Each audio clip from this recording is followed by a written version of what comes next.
ಆಗ್ತದೆ. ಆದ್ರೆ ಅದೊಂದು ಪ್ರಯಾಣ ಆಗಿರ್ಬೇಕು, ಅದೊಂದು ಡೆಸ್ಟಿನೇಷನ್ ಆಗಿರ್ಬೋದು. ಈ ಅಲ್ಟಿಮೇಟ್ ಖುಷಿ ನನ್ನ ಡೆಸ್ಟಿನೇಷನ್ ಅಂತ ಆಗ್ಲೇ ಇರ್ಬೋದು, ಅದೊಂದು ಗುರಿ ಆಗಿರ್ಬೋದು.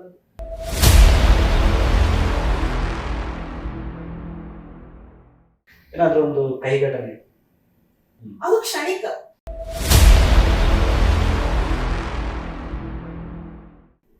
ಯಾವಾಗ ಸಿಗುತ್ತೆ ಒಂದು ಮನುಷ್ಯನಿಗೆ ಯಶಸ್ಸು? ಮನುಷ್ಯನಿಗೆ ಯಶಸ್ಸು ಅವನು ಪರಿಶ್ರಮ ಪಟ್ಟಾಗ ಖಂಡಿತ ಸಿಕ್ಕೇ ಸಿಗ್ತದೆ. ಬಟ್ ನಿಮ್ಗೆ ಯಶಸ್ಸು ಬಂದದ್ದು ಗೊತ್ತಾಗಬಾರ್ದು.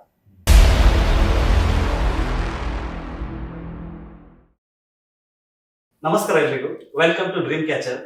ಇಷ್ಟು ದಿವಸ ನನ್ನ ಮಾತೃಭಾಷಾದಿಂದ ತುಳುವಲ್ಲಿ ಎಲ್ಲ ಎಪಿಸೋಡ್ ಬರ್ತಾ ಇತ್ತು. ಆದರೆ ಇವತ್ತೊಂದು ಸಣ್ಣ ಬದಲಾವಣೆ, ಕನ್ನಡದಲ್ಲಿ ಮಾಡ್ತಾ ಇದ್ದೇವೆ. ಇವತ್ತಿನ ಎಪಿಸೋಡ್ಗೆ ಸ್ಪೆಷಲ್ ಗೆಸ್ಟ್ ಆಗಿ ದುಬೈನಲ್ಲಿ 200ಕ್ಕೂ ಅಧಿಕ ಕಾರ್ಯಕ್ರಮಗಳನ್ನ ಕನ್ನಡ ನಿರೂಪಣೆಗಳ ಮೂಲಕ ಕನ್ನಡಿಗರ ಮನೆ ಮಾತಾಗಿರುವ ಹೆಮ್ಮೆಯ ಕನ್ನಡತಿ, ಒಂದೊಳ್ಳೆ ಕಲಾವಿದೆ, ನಿರೂಪಕಿ ಆದಂತಹ ಶ್ರೀಮತಿ ಆರತಿ ಅಡಿಗ ಅವರು ನಮ್ಮ ಜೊತೆಗಿದ್ದಾರೆ. Madam, welcome to show. ನಮಸ್ಕಾರ. ಹೇಗಿದ್ದೀರಾ? ನಾನು ಆರಾಮಾಗಿದ್ದೇನೆ. ಗಣೇಶ ಚತುರ್ಥಿ ಹಬ್ಬ ಶುರು? ಗಣೇಶ ಚತುರ್ಥಿ ಎಲ್ಲ ಹಬ್ಬಗಳ ಸೀಸನ್ ಎಲ್ಲ ತುಂಬಾ ಚೆನ್ನಾಗಿ ನಡೀತಾ ಇದೆ. ಶ್ರಾವಣ ಮಾಸ. ಮೇಡಮ್, ಇವಾಗ ಯಾವುದೇ ಒಂದು ವ್ಯಕ್ತಿ ಸಾಧನೆಯ ಹಾದಿಯಲ್ಲಿ ಸಾಕಷ್ಟು ಗೌರವ ಸನ್ಮಾನಗಳು ಆತನ ಪಾಲಿಗೆ ಬರಬೇಕಾದ್ರೆ ಅವರಿಗೆ ಜನ್ಮ ಕೊಟ್ಟಂತಹ ತಂದೆ ತಾಯಿಗಳ ಪಾತ್ರ ಬಹಳ ದೊಡ್ಡದಾಗಿರುತ್ತೆ. ಅವರ ಒಂದು ಆಶೀರ್ವಾದ ಇದ್ರೆ ನಮಗೆ ಯಾವ ದೇಶಕ್ಕೂ ಹೋದ್ರೂ ಕೂಡ ನಮಗೆ ಒಂದು ಗೆಲುವಿನ ದಾರಿಯ ಬಹಳ ಹತ್ತಿರದಲ್ಲಿರುತ್ತೆ. ಹಾಗಿರುವಾಗ ನಿಮಗೆ ಜನ್ಮ ಕೊಟ್ಟಂತಹ ತಂದೆ ತಾಯಿಯ ಹೆಸರು ಹಾಗೆ ಹುಟ್ಟಿದ ಊರುಗಳ ವಿಚಾರದಲ್ಲಿ ಹೇಗೆ? ಖಂಡಿತವಾಗ್ಲು ನಮ್ಮ ಸಾಧನೆಯ ಪರಿಶ್ರಮ ಏನಿದೆಯೋ ಅದಕ್ಕೆ ಪೂರಕವಾಗಿರೋದು ನಮ್ಮ ತಂದೆ ತಾಯಿಯವರು ಮಾಡಿದ ಪುಣ್ಯ. ನಾವು ಅನುಭವಿಸುತ್ತೇವೆ. ಖಂಡಿತ ನನ್ನ ತಂದೆ ಕುಂಜೋಡಿ ಶಂಕರರಾವ್ ಅಂತ, ಅವರು ವೇದಮೂರ್ತಿಗಳಾಗಿದ್ರು, ಆಸರಣರಾಗಿದ್ರು, ಜ್ಯೋತಿಷಿಗಳಾಗಿದ್ರು, ಕೃಷಿಕರಾಗಿದ್ರು, ಮತ್ತೆ ಪೌರೋಹಿತ್ಯ ವೈದಿಕ ಕಾರ್ಯಗಳನ್ನೆಲ್ಲ ಮಾಡ್ತಾ ಇದ್ರು. ನನ್ನ ತಾಯಿ ಅಂಬಾಭವಾನಿ ಅಂತ, ಅವರು ಹೌಸ್ ವೈಫ್ ಆಗಿದ್ರು. ನಮ್ಮ ಒಂದು ಕೂಡು ಕುಟುಂಬವನ್ನು ಮುನ್ನಡೆಸ್ಕೊಂಡು ಹೋಗ್ತಾ ಇದ್ರು. ನಿಮ್ಮ ಹುಟ್ಟಿದ ಊರು? ನಾನು ಹುಟ್ಟಿದ್ದು ಕುಂಜೋಡಿ ಅಂತ, ಬೇಣೂರು. ಇದು ದಕ್ಷಿಣ ಕನ್ನಡ ಜಿಲ್ಲೆಯ ಬೆಳ್ತಂಗಡಿ ತಾಲೂಕಿನ ಬೇಣೂರು ಅಂತ. ಬೇಣೂರು ಎಲ್ಲರಿಗೂ ಗೊತ್ತಿರ್ಬೋದು, ಗೋಮಟೇಶ್ವರ ಇರುವಂತಹ ಒಂದು ಊರದು. ಮಾಲಿಂಗೇಶ್ವರ ದೇವಸ್ಥಾನ ಇದೆ, ಗೋಮಟೇಶ್ವರ ಇದೆ. ಆ ಊರಲ್ಲಿ ನಾನು ಹುಟ್ಟಿರೋದು. ನಂತರ ನನ್ನ ವಿದ್ಯಾಭ್ಯಾಸ ಬೇಣೂರು, ಗುಂಡೂರಿ ಹಿರಿಯ ಪ್ರಾಥಮಿಕ ಶಾಲೆ, ಆಮೇಲೆ ವಿದ್ಯೋದಯ ಅಂತ ಅದು ಪ್ರೈವೇಟ್ ಸ್ಕೂಲು, ಅನಂತರ ಬೇಣೂರು ಹೈಸ್ಕೂಲು, ಅನಂತರ ಮಹಾವೀರ್ ಕಾಲೇಜು, SNMP ಮೂಡುಬಿದಿರೆಯಲ್ಲಿ ಅಲ್ಲೇ ಎಲ್ಲ. ಹೇಗಿತ್ತು ನಿಮ್ಮ ಬಾಲ್ಯ ಜೀವನ? ಆಕ್ಚುಲಿ ಚೆನ್ನಾಗಿತ್ತು. ನಮ್ಮ ಬಾಲ್ಯ ಜೀವನ ತುಂಬಾ ಚೆನ್ನಾಗಿತ್ತು. ನನ್ನ ಸಹೋದರಿಯರು, ನನ್ನ ಅಣ್ಣ, ನಾವೆಲ್ಲ ಒಟ್ಟಿಗೆ ಬೆಳೆದಿರೋದು. ಅನಂತರ ನನಗೆ ನಾನು ತುಂಬಾ ಕೊನೆ ಮಗಳಾಗಿದ್ದರೆ ತುಂಬಾ ಸ್ವಾತಂತ್ರ್ಯದಿಂದ ಬೆಳೆದಿದ್ದೇನೆ ನಾನು. ನಿಮ್ಗಿಂತ ಮುಂಚೆ ಅಕ್ಕ ಇದ್ರು, ಅಣ್ಣ. ಅಂದ್ರೆ ಅವ್ರು ನನಗೆ ತುಂಬಾ ದೊಡ್ಡವರು ಗ್ಯಾಪ್ ಇರೋದ್ರಿಂದ ನಾನು ಬೆಳೆಯುವಾಗ ನಾನು ಒಬ್ಬಳೇ ಬೆಳೆದೆ ನಾನು. ಆದ್ರೆ ನನಗೆ ಅವರ ಸಪೋರ್ಟ್ ಎಲ್ಲ ಇತ್ತು. ಇವಾಗ ಅಂದ್ರೆ ಅವರು ಅಕ್ಕ ಅಣ್ಣನಿಗಿಂತ ಹೆಚ್ಚಾಗಿ ಅಪ್ಪ ಅಮ್ಮ ಅಂತಾರ ಇದ್ರು, ಕಂಟ್ರೋಲ್ ಮಾಡ್ಕೊಂಡು. ಯಾಕೆ ನಮ್ಮ 10 ವರ್ಷಕ್ಕಿಂತ ಹೆಚ್ಚಿನ ಗ್ಯಾಪ್ಗಳಿತ್ತು ನನ್ನ ಸಹೋದರಿ, ನಮ್ಮ ಒಡ ಹುಟ್ಟಿದವರಿಗೆ ಮತ್ತೆ ನನಗೆ. ಬಹುಶಃ ನಾನು ಈ ಮಾತಿನ ಇದಕ್ಕೆ ಬರೋದಿಕ್ಕೆ ಕಾರಣ ಅದು ರಕ್ತಗತವಾಗಿ ಬಂದಿದೆ ಅಂತ ಹೇಳ್ಬೋದು. ನಮ್ಮ ಅಪ್ಪ ಪಾರಾಯಣಗಳನ್ನ ಮಾಡ್ತಾ ಇದ್ರು, ಕಥೆಗಳನ್ನ ಹೇಳ್ತಾ ಇದ್ರು. ಆಮೇಲೆ ನಮ್ಗೆ ಏನನ್ನೇ ಒಂದು ನೀತಿಕತೆಯ ಮೂಲಕ ಹೇಳ್ತಾ ಇದ್ರು. ಊರಲ್ಲಿ ಏನೇ ಆದ್ರೂ ರಾಜ ಪಂಚಾಯತಿಗೆ ಮಾಡೋದನ್ನೆಲ್ಲ ಅದು ತುಂಬಾ ಮುಂಚೂಣಿಯಲ್ಲಿದ್ರು. ಒಳ್ಳೆ ಮಾತುಗಾರ ಆಗಿದ್ರು. ಮತ್ತೆ ನನ್ನ ಅಣ್ಣ ಕೂಡ ಹಾಗೆ, ಅವನು ವೃತ್ತಿಯಲ್ಲಿ ವಕೀಲರು. ಸೊ ಅವರೇ ನನ್ನ ಪಬ್ಲಿಕ್ ಸ್ಪೀಕಿಂಗ್ ಏನ್ ಬರ್ಬೇಕು ನಾನು ಬಂದಿದ್ದೇನೆ ಅದಕ್ಕೆ ಎಲ್ಲ ನನ್ನ ಮೊದಲ ಗುರು ನನ್ನ ಅಣ್ಣನೇ. ನೀವು ಬಾಲ್ಯ ಜೀವನದ ಬಗ್ಗೆ ಮಾತಾಡೋದಾದ್ರೆ ಹೇಗಿತ್ತು? ಅಂದ್ರೆ ನಾವು ಕಂಡಿರುವಂತಹ ಬಾಲ್ಯ ಜೀವನಕ್ಕೂ ನೀವು ನೋಡಿರುವಂತಹ ಬಾಲ್ಯ ಜೀವನ ತುಂಬಾ ವ್ಯತ್ಯಾಸ ಇದೆ. ಯಾವ ರೀತಿ ಅಂದ್ರೆ ನಾವು ಆ ಸಮಯದಲ್ಲಿ ಬಸ್ಸಿನ ವ್ಯವಸ್ಥೆ ಎಲ್ಲ ಸ್ವಲ್ಪ ಕಷ್ಟ ಅಂತ ಹೇಳ್ಬೋದು. ಹೇಗಿತ್ತು? ಅಂದ್ರೆ ನನ್ನ ಊರಿಂದ ನನಗೆ ಶಾಲೆಗೆ ಬರ್ಲಿಕ್ಕೆ ಒಂದು 5ನೇ ಕ್ಲಾಸ್ ಹತ್ತಿರನೇ ಇತ್ತು. ಆನಂತರ ಒಂದು 4 ಕಿಲೋಮೀಟರ್ 5 ಕಿಲೋಮೀಟರ್ ಇತ್ತು. ಎಲ್ಲರೂ ನಡ್ಕೊಂಡ್ ಬಂದ್ರೆ ನಾನು ಅದೇ ಪ್ರಿವಿಲೇಜ್ ಅಂತ ಹೇಳ್ತಾರೆ ಆತರ. ನಾನು ಸೈಕಲಲ್ಲಿ ಬರ್ತಾ ಇದ್ದೆ. ಬಟ್ ಆ ಊರಲ್ಲಿ ಸೈಕಲ್ ಬಿಟ್ಟ ಮೊದಲ ಹುಡುಗಿ ನಾನು. ಆವಾಗಲೂ ಸುಮಾರು ಹುಡುಗರು ಅಡ್ಡ ಕಟ್ಟ, ಅವ್ರಿಗೆ ಸೈಕಲ್ ಇಲ್ಲ, ನನಗೆ ಯಾಕೆ ಹುಡುಗಿಗೆ ಯಾಕೆ ಸೈಕಲ್ ಅಂತ ಅಡ್ಡ ಕಟ್ಟುದು ಅದೆಲ್ಲ ಮಾಡ್ತಾ ಇದ್ರು. ಬಟ್ ನಾನು ಪಾಪ ಇರ್ಲಿಲ್ಲ. ನಾನು ಕೂಡ ಅವ್ರ ಜೊತೆ ಜಗಳ ಮಾಡ್ಕೊಂಡೆಲ್ಲ ಬರ್ತಾ ಇದ್ದೆ. ಆನಂತರ ಸೈಕಲ್, ಆಮೇಲೆ ಸ್ಕೂಟರ್ ಬಿಟ್ಟಿರೋದು ಕೂಡ ನಾನೇ ಮೊದಲು.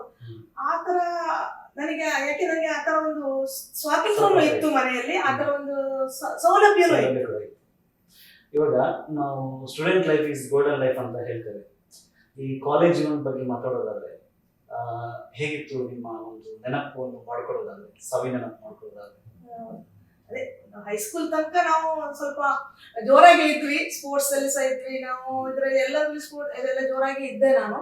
ಕಾಲೇಜ್ ಜೀವನಕ್ಕೆ ಹೋದಾಗ ಮತ್ತೆ ಸ್ವಲ್ಪ ಸ್ಟಡೀಸ್ ಅದು ಅಷ್ಟೇ ಇತ್ತು. ಆದ್ರೆ ನಾನು ಈ ತರ ಹೆಚ್ಚಿನ ಸಾಂಸ್ಕೃತಿಕ ಕಾರ್ಯಕ್ರಮಗಳಲ್ಲಿ ಇದರಲ್ಲಿ ಭಾಗವಹಿಸೋದೆಲ್ಲ ಕಡಿಮೆ ಇತ್ತು.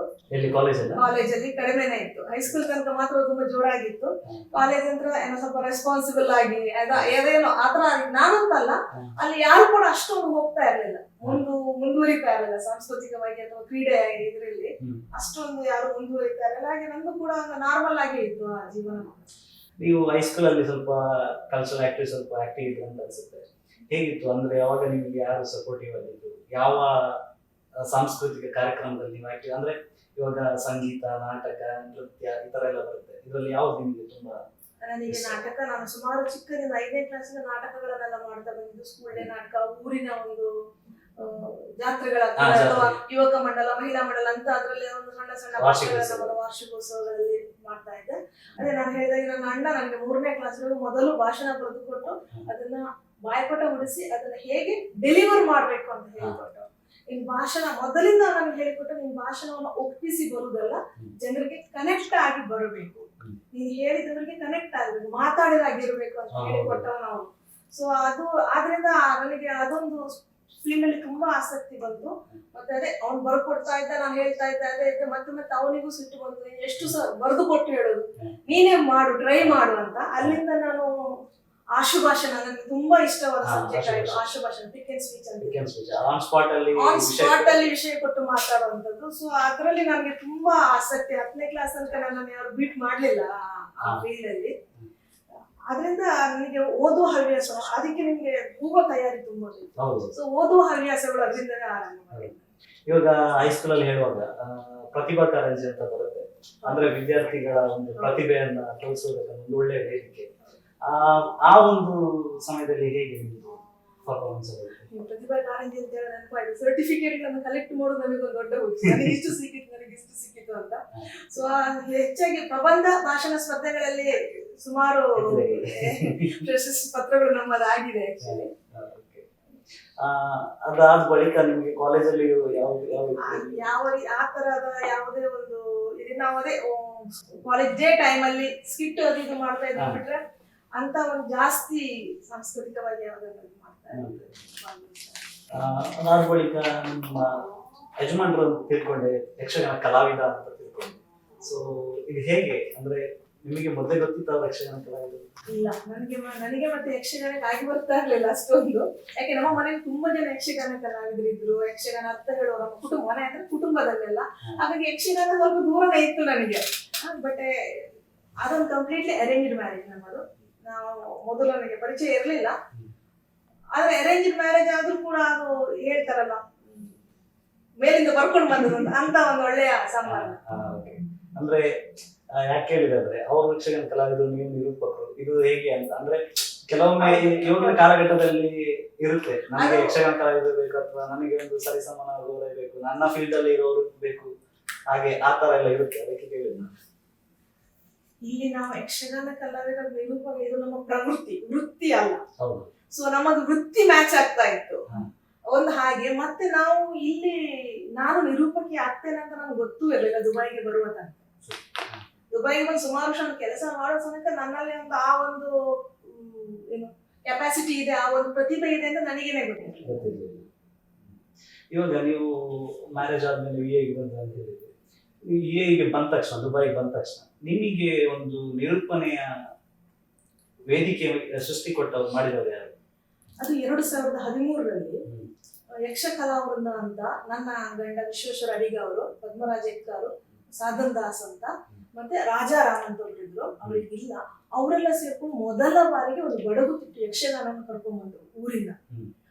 ಆವಾಗ ಅಲ್ಲಿ ನಾವು ಆರ್ಗನೈಸಿಂಗ್ ಎಲ್ಲ ಇದ್ದಾಗ ನಮಗೊಂದು ನಿರೂಪಕರು ಬೇಕು ಅಂತ ಆಯ್ತು. ನಿರೂಪಕರು ಯಾರು? ನಾವು ಸುಮಾರು ಜನ ಅವ್ರು ಮಾಡ್ಬೋದು ಇವ್ರು ಮಾಡ್ಬೋದು ಅಂತ. ಅವಾಗ ರಾಜಾರಾಮ್ ಅವ್ರು ಹೇಳಿದ್ರು, ಯಾಕೆ ನೀನ್ ಚೆನ್ನಾಗಿ ಮಾತಾಡ್ತೀನಿ, ನೀನೇ ಟ್ರೈ ಮಾಡು ಅಂತ. ಫಸ್ಟ್ ಒಂದು ಸಣ್ಣ ಕಾರ್ಯಕ್ರಮ, ಟಿಕೆಟ್ ರಿಲೀಸಿಂಗ್ ಕಾರ್ಯಕ್ರಮದಲ್ಲಿ ಟ್ರೈ ಮಾಡು ಅಂತ ಹೇಳಿದಾಗ ನಾನು ಮೊದಲ ನಿರೂಪಣೆ ನಂದು 2013ರಲ್ಲಿ. ಅಲ್ಲಿ ಜನರಿಗೆ ತುಂಬಾ ಖುಷಿ ಆಯ್ತು. ಅಲ್ಲಿ ಇದ್ದ ಅತಿಥಿಗಳು, ಇವರು ನಮ್ಮ ಸರ್ವೋತ್ತಮ ಶೆಟ್ಟಿ ಅವರು, ಪ್ರವೀಣ್ ಶೆಟ್ಟಿ ಅವರೆಲ್ಲ, ಸರ್ವೋತ್ತಮ ಶೆಟ್ಟಿ ಅಂತೂ ತುಂಬಾ ಅಪ್ರಿಶಿಯೇಟ್ ಮಾಡಿದ್ರು ನನ್ನ ಮೊದಲ ನಿರೂಪಣೆಯಲ್ಲಿ. ಸೊ ಅದು ನನಗೆ ಸ್ವಲ್ಪ ಖುಷಿ ಕೊಟ್ಟಿತ್ತು. ನಾನು ಅವರ ದೊಡ್ಡ ಯಕ್ಷಗಾನ ಕಾರ್ಯಕ್ರಮ ಮಾಡಬಹುದು, ನನ್ನ ಮೊದಲ ಕಾರ್ಯಕ್ರಮ 1,000 ಜನಕ್ಕಿಂತ ಅಧಿಕ ಪ್ರೇಕ್ಷಕರಿದ್ದಂತ ಒಂದು ಕಾರ್ಯಕ್ರಮ ಶೇಖ್ ರಶೀದ್ ಆಡಿಟೋರಿಯಂ ಅಲ್ಲಿ ಆಗಿರೋದು. ಅದನ್ನ ನಾನು ನಿರೂಪಣೆ ಮಾಡಿದೆ. ಊರಿಂದ ಬಂದ ಯಕ್ಷಗಾನ ಕಲಾವಿದರಿಂದ ಸಹ ನನಗೆ ತುಂಬಾ ಪ್ರಶಂಸೆ ಸಿಕ್ಕಿತ್ತು, ತುಂಬಾ ಚೆನ್ನಾಗಿ ಮಾತಾಡಿದ್ದೀರಿ ಅಂತೆಲ್ಲ. ಸೊ ಅಲ್ಲಿಂದ ನಾನು ಅದು ಒಂದು ಕಾರ್ಯಕ್ರಮಕ್ಕೆ ಮಾತ್ರ ರೆಡಿ ಆಗಿರೋದು. ನನಗೆ ಆ ಒಂದು ಕಾರ್ಯಕ್ರಮ ಮಾಡುವ ಗೊತ್ತಿಲ್ಲ. ನನ್ನ ಈ ಪಯಣ 10 ವರ್ಷ ಆದ್ರೂ ಸಾಕ್ತಾ ಇರ್ತದೆ ಅನ್ನೋ ನನಗೆ ಅರಿವು ಇರ್ಲಿಲ್ಲ ಆ ಒಂದು ಪ್ರಯಾಣ ಆರಂಭವಾದಾಗ.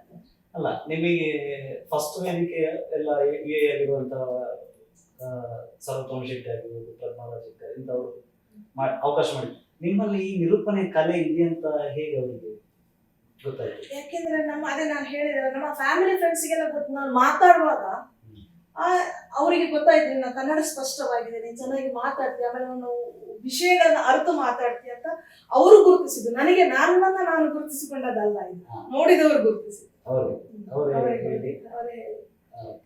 ಇವಾಗ ನೀವು ನಿರೂಪಣೆಗೆ ಹೋಗುವಾಗ ಅಲ್ಲೆಲ್ಲ ಪ್ರಿಪರೇಷನ್ಸ್ ಎಲ್ಲ ಹೇಗೆ? ನನ್ನ ಪ್ರಿಪರೇಷನ್ಸ್ ಅಂದ್ರೆ ನೀವು ಒಂದು ವೇದಿಕೆಗೆ ಹೋಗೋದು ನೋಡಿ, ಒಂದು ಹೇಳ್ತೇನೆ, ಯಾರೇ ಆಗಲಿ ಪ್ರಿಪರೇಷನ್ ಪೂರ್ವ ತಯಾರಿ ಇಲ್ಲದೆ ವೇದಿಕೆಗೆ ಹೋಗ್ಲೇಬಾರದು. ಅದು ನಿಮಗೆ ಕಾರ್ಯಕ್ರಮದಲ್ಲಿ ಒಂದು ನ್ಯೂನತೆ ಕಾಣ್ತದೆ, ಕಾರ್ಯಕ್ರಮ ಬೋರ್ ಆಗ್ತದೆ. ಸೊ ನಾನು ಪೂರ್ವ ತಯಾರಿ ಮಾಡಿನೇ ಕಾರ್ಯಕ್ರಮಕ್ಕೆ ಹೋಗೋದು. ಅಲ್ಲಿ ಯಾರು ಅತಿಥಿಗಳು ಬರ್ತಾರೆ, ಅತಿಥಿಗಳ ಒಂದು ಹಿನ್ನೆಲೆ ಏನು, ಅವರ ಸಾಧನೆ ಏನು, ಯಾರು ತಿಳಿಯದ ಸಾಧನೆಗಳೇನು, ಅದನ್ನ ತಿಳ್ಕೊಂಡು ಆ ಕಾರ್ಯಕ್ರಮದ ಸಮಯ ಮತ್ತು ಒಂದು ಜಾಸ್ತಿ ಇಲ್ಲಿ ಯಾರಿಗೆ ದುಬೈನಲ್ಲಿ ಕಾರ್ಯಕ್ರಮ ಮಾಡುವಾಗ ನಿರೂಪಕರು ಜಾಸ್ತಿ ಮಾತಾಡಬಾರದು. ನೀವು ಹಲವು ವಿಷಯಗಳನ್ನ ಕೆಲವು ಶಬ್ದಗಳಲ್ಲಿ ಹೇಳುವ ಒಂದು ಚಾಕಚಕ್ಯತೆಯನ್ನು ಮೈಗೂಡಿಸ್ಕೊಳ್ಬೇಕು, ಚುಟುಕಾಗಿ ಹೇಳಬೇಕು. ಅದೆಲ್ಲವನ್ನ ಹೇಳಬೇಕು ಆ ಶಬ್ದಗಳು. ಅದಕ್ಕೆ ನಾವು ಮನಸ್ಸಿನಲ್ಲೇ ಪೂರ್ವ ತಯಾರು ಮಾಡ್ತಾ ಇರ್ಬೇಕು. ನೀವು ಇವಾಗ ನಾಳೆ ಕಾರ್ಯಕ್ರಮ ಇದೆ ಅಂದ್ರೆ ಇವತ್ತು ರಾತ್ರಿ ನಾನು ಮನಸ್ಸಿನಲ್ಲೇ ನಾನು ನಿರೂಪಣೆ ಮಾಡ್ಲಿಕ್ಕೆ ಶುರು ಮಾಡ್ತೇನೆ. ಆವಾಗ ಅದು ಶಾರ್ಟ್ ಆಗ್ತಾ ಬರ್ತದೆ, ಮಾತುಗಳು ಶಾರ್ಟ್ ಆಗ್ತಾ ಬರ್ತದೆ. ಒಂದೇ ಸಲ ಹೋದಾಗ ಮಾತುಗಳು ತುಂಬಾ ಉದ್ದ ಆಗ್ತದೆ. ಇವಾಗ ನೀವು ಹೇಳಿದ್ರಿ ಸಿನಿಮಾ ಚಿತ್ರೀಕರಣದ ಟಿಕೆಟ್ ರಿಲೀಸ್, ಮತ್ತೆ ಯಕ್ಷಗಾನ ವೇದಿಕೆ, ನಾಟಕ ವೇದಿಕೆ ಅಥವಾ ಈ ತರ ವೇದಿಕೆಯಲ್ಲಿ ಇರುವಾಗ ಒಂದು ಬೇರೆ ಬೇರೆ ರೀತಿಯಲ್ಲಿ ಒಂದು ಪ್ರೆಸೆಂಟೇಷನ್ ಕೊಡೋದು, ಇದೆಲ್ಲ ಯಾವ ರೀತಿ ಸ್ಟಡಿ ಮಾಡ್ತೀವಿ?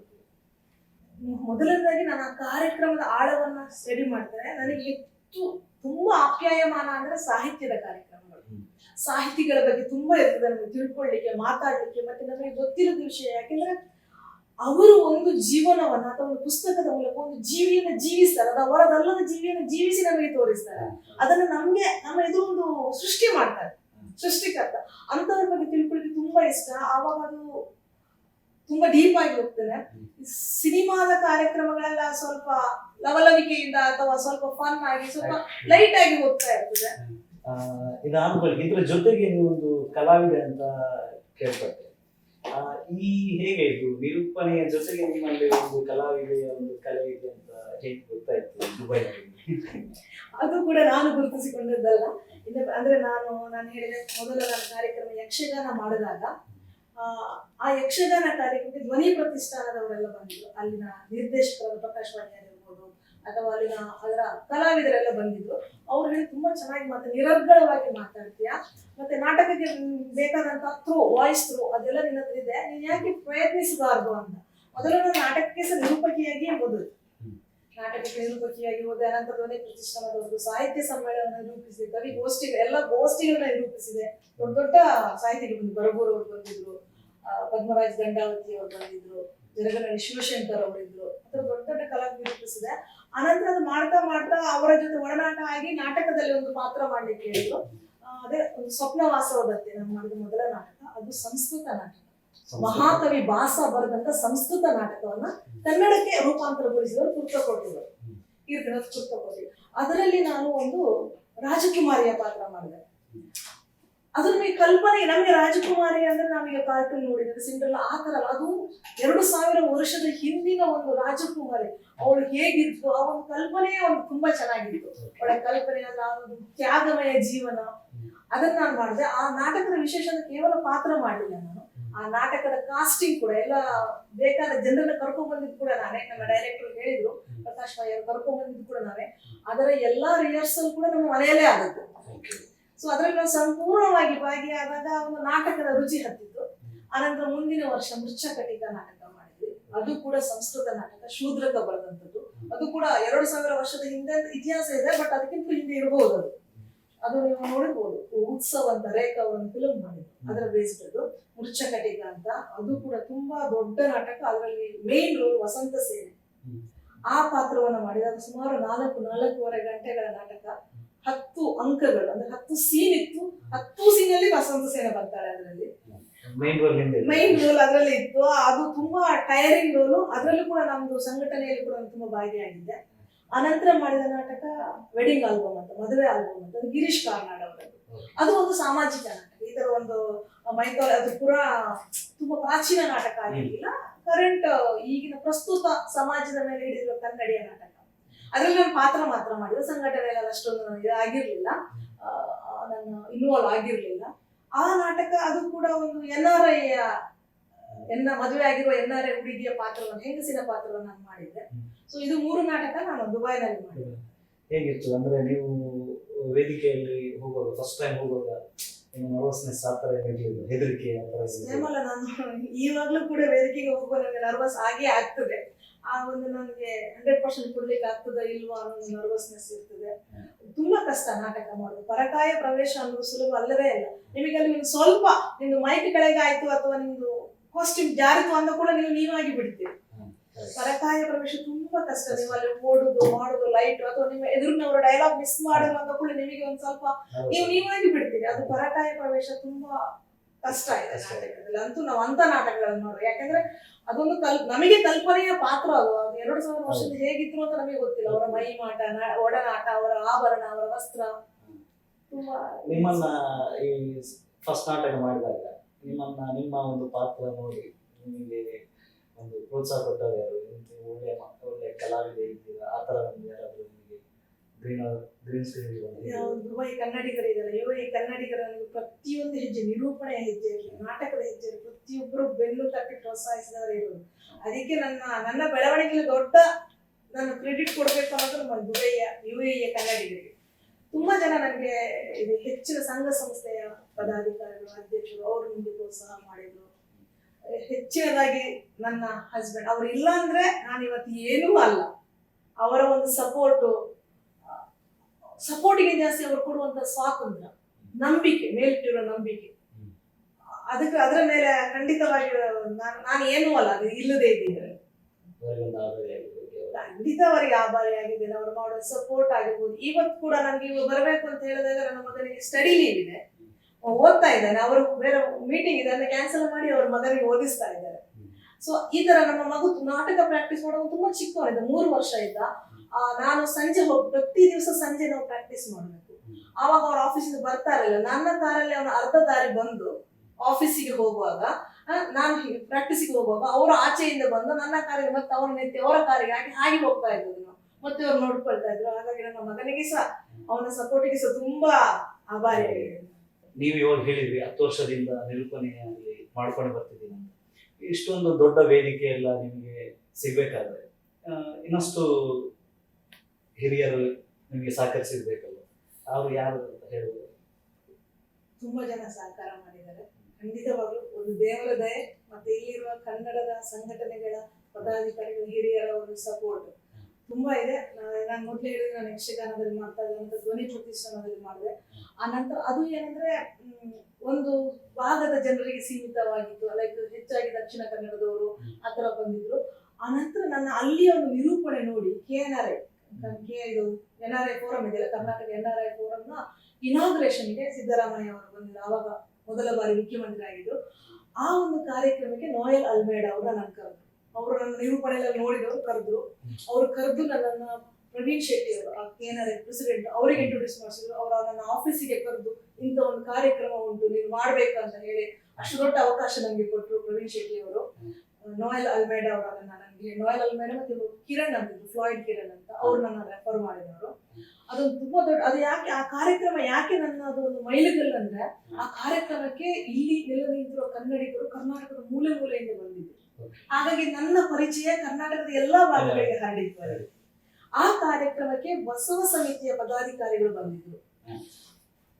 ಬಸವ ಸಮಿತಿ ದುಬೈ ಅಲ್ಲಿ ಪದಾಧಿಕಾರಿ ಬಂದವರು ಅವ್ರು ನನ್ನ ಆ ಕಾರ್ಯ ಅಲ್ಲಿಂದ ನನ್ನನ್ನ ಬಸವ ಸಮಿತಿ ಕರ್ಕೊಂಡು ಹೋದ್ರು. ಆಗ ನನಗೆ ಉತ್ತರ ಕರ್ನಾಟಕದ ಜನರ ಪರಿಚಯವಾಯಿತು. ಬಸವ ಸಮಿತಿ ಒಂದು ದೊಡ್ಡ ವೇದಿಕೆಯನ್ನು ಕೊಟ್ಟಿತ್ತು. ಅವರು ಬಿ ಜಯಶ್ರೀ ಅವರು ಬಂದಿದ್ರು, ಜಾಮದಾರ್ ಅವರು ಬಂದಿದ್ರು, ಇಬ್ರಾಹಿಂ ಸುತಾರ್ ಕನ್ನಡದ ಕಬೀರ ಇಬ್ರಾಹಿಂ ಸುತಾರ್ ಅವರು ಕಾರ್ಯಕ್ರಮಗಳನ್ನು ನನಗೆ ನಾನೇ ನಿರೂಪಣೆ ಮಾಡಿದ್ದೆ. ಆಮೇಲೆ ಯಡಿಯೂರಪ್ಪನವರು ಬಂದಿದ್ರು, ಆ ಕಾರ್ಯಕ್ರಮವನ್ನು ನಾನೇ ನಿರೂಪಣೆ ಮಾಡಿದೆ. ಆಮೇಲೆ ಇಸ್ರೋದ ಮಾಜಿ ಅಧ್ಯಕ್ಷರಾದ ಕಿರಣ್ ಕುಮಾರ್, ಮತ್ತೆ USA ದೊಡ್ಡ ಮೆಡಿಕಲ್ ಯೂನಿವರ್ಸಿಟಿ ಮಾಡಿದ ಕನ್ನಡಿಗ ರವಿ ಗೋಪಾಲ್ ಅವರು, ಇಂಥ ದೊಡ್ಡ ದೊಡ್ಡ ಮತ್ತೆ ಸ್ವಾಮಿಗಳೆಲ್ಲ ಬಂದ್ರು, ಸುಮಾರು ದೊಡ್ಡ ದೊಡ್ಡ ಮಟ್ಟದ ಸ್ವಾಮಿಗಳು. ಇಂಥ ಕಲಾವಿದರೆಲ್ಲ ಬಂದಾಗ ಅದು ಸಂಪೂರ್ಣವಾಗಿ ವೇದಿಕೆಯ ಸಭಾಕಾರ್ಯ ನಿರೂಪಣೆ ನನ್ನ ಮೇಲೆ ಕೊಟ್ಬಿಟ್ರು. ನಿರೂಪಣೆ ಮಾತ್ರ ಅಲ್ಲ, ಇಡೀ ಅದರ ಒಂದು ಸ್ವಾತಂತ್ರ್ಯವನ್ನು ನನಗೆ ಕೊಟ್ಬಿಟ್ರು. ಹಾಗಾಗಿ ನಾನು ನನ್ನ ನಿರೂಪಣೆಯ ಮೆಟ್ಟಿಲುಗಳನ್ನು ನೋಡಿದ್ರೆ ಬಸವ ಸಮಿತಿ ತುಂಬಾ ದೊಡ್ಡ ಫೌಂಡೇಶನ್ ಆಗಿದೆ. ಬಸವ ಸಮಿತಿ, ಆನಂತರ ಕರ್ನಾಟಕ ಸಂಘ ಶಾಖೆ. ಸುಮಾರು 8 ವರ್ಷಗಳಿಂದ ನಾನು ಕರ್ನಾಟಕ ಸಂಘ ಶಾಖೆ ನಿರೂಪಣೆ ಮಾಡ್ತಾ ಇದ್ದೇನೆ. ಅವರು ನನಗೆ ಸುಮಾರು ಸಹಾಯ ಮಾಡಿದ್ರು. ಅಲ್ಲಿ ಅಧ್ಯಕ್ಷರಾಗಿದ್ದ ME ಮೂರು ಇರ್ಬೋದು, ಆನಂದ್ ಬಿಳಿಯವರು, ಬೇಕಲ್ ಅವರು, ಸತೀಶ್ ಅವರು, ನೋಯಲ್ ಅಲ್ಮೇಡ್ ಅವರು ಇದ್ದೇ ಇದ್ದಾರೆ. ಅನಂತರ ಅಲ್ಲಿ ಅವಾಗ ಕಾರ್ಯದರ್ಶಿಯಾಗಿದ್ದು ಸುಮಾರು ಕಾರ್ಯಕ್ರಮದಲ್ಲಿ ಮಾಡಿದ ವಿಶ್ವನಾಥ್ ಶೆಟ್ಟಿ ಅವರು ಇದ್ದಾರೆ. ಹಾಗೆ ಸುಮಾರು ಜನ ಇದ್ದಾರೆ, ಕೆಲವು ಹೆಸರು ಬಿಟ್ಟೋಗಿರ್ಬೋದು. ಎಲ್ಲ ಕರ್ನಾಟಕ ಸಂಘ ಶಾಖೆಯ ಎಲ್ಲ ಪದಾಧಿಕಾರಿಗಳು ಕೂಡ ನನಗೆ ಸತತವಾಗಿ 8 ವರ್ಷದಿಂದ ನನಗೆ ನಿರೂಪಣೆಯ ಒಂದು ಅವಕಾಶವನ್ನು ಕೊಡ್ತಾ ಇದ್ದಾರೆ. ಮೇಡಮ್, ನೀವು ಮೂಲತಃ ದಕ್ಷಿಣ ಕನ್ನಡ ಮಂಗಳೂರು. ಈ ನಾವು ನಿರೂಪಣೆಯಲ್ಲಿ ಬಳಸುವಂತ ಕನ್ನಡಕ್ಕೂ ನಾವು ಸಹಜವಾಗಿ ಮಂಗಳೂರಲ್ಲಿ ಮಾತಾಡೋ ಕನ್ನಡ ಸ್ವಲ್ಪ ವ್ಯತ್ಯಾಸ ಇದೆ.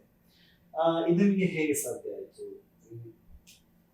ಈಗ ನಾನು ಕನ್ನಡದಲ್ಲಿ ಮಾತಾಡ್ತಾ ಇದ್ದೇನೆ, ಹಾಗಾದ್ರೆ ನಿಮಗೆ ಎಲ್ಲಿಯ ಕನ್ನಡ ಕೇಳಿಸ್ತಾ ಇದೆ? ನನಗೆ ನೀವು ಮಾತಾಡೋದು ಒಳ್ಳೆ ನಿರೂಪಣೆಯಲ್ಲಿ ಯಾವ ರೀತಿ ಮಾತಾಡ್ತೀರಾ ಅದೇ ರೀತಿ ಮಾತಾಡ್ತಿದ್ದೀರಾ. ಬಟ್ ನಾನು ಮಾತಾಡೋದ ನೀವು ಕನ್ನಡಕ್ಕೂ ನೀವು ಮಾತಾಡೋ ಕನ್ನಡ ಸ್ವಲ್ಪ ವ್ಯತ್ಯಾಸ ಇದೆ, ನಿಮ್ಗೆ ಗೊತ್ತಾಗ್ಬೋದು. ನಾನು ಇದು ನನ್ನ ಅದೊಂದು ಮಿತ್ತಿದೆ.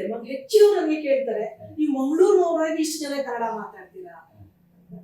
ಯಾಕೆಂದ್ರೆ ಯಾರು ತಿಳ್ಕೊಂಡಿದ್ರೆ ಮಂಗಳೂರಿನವರೆಲ್ಲ ಮನೆಯಲ್ಲಿ ತುಳು ಮಾತಾಡ್ತಾರೆ ಅಂತ. ಅದು ನನ್ನ ಮಾತೃಭಾಷೆ ಕನ್ನಡ. ನಾನು ತುಳುನಾಡಲ್ಲಿ ಹುಟ್ಟಿದ್ದು, ತುಳುನಾಡಲ್ಲಿ ಬೆಳೆದಿದ್ದು, ತುಳು ಸಂಸ್ಕೃತಿ ಗೊತ್ತಿದೆ, ತುಳು ಭಾಷೆನೂ ನನಗೆ ಮಾತಾಡಿದ್ ಬರ್ತದೆ.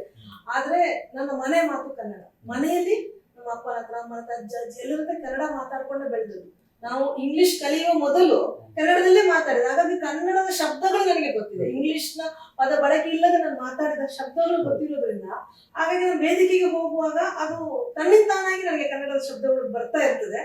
ಮತ್ತೆ ನನ್ನ ಕನ್ನಡವೇ ಹೀಗೆ, ಅದು ಮಂಗಳೂರು ಕನ್ನಡ ಬೆಂಗಳೂರು ಕನ್ನಡ ಗೊತ್ತಿಲ್ಲ, ಬಟ್ ಇದು ನನ್ನ ಕನ್ನಡದ ಒಂದು ಉಚ್ಚಾರಗಳು ಹೀಗೆ ಇರ್ತದೆ. ಇಲ್ಲ, ಬೆಂಗಳೂರು ಕನ್ನಡಕ್ಕೂ ಕಂಪಾರಿಸನ್ ಆಗುದಿಲ್ಲ. ಯಾಕಂದ್ರೆ ನೀವು ಮಾತಾಡುವಾಗ ಈ ನಿರೂಪಣೆಯಲ್ಲಿ ನಾವು ಯಾವ ರೀತಿ, ನೀವು ಚಂದನ ಟಿವಿಯಲ್ಲಿ ನೋಡ್ತಾ ಇರ್ತೀರಾ, ನೋಡಿದ್ದೀರಾ?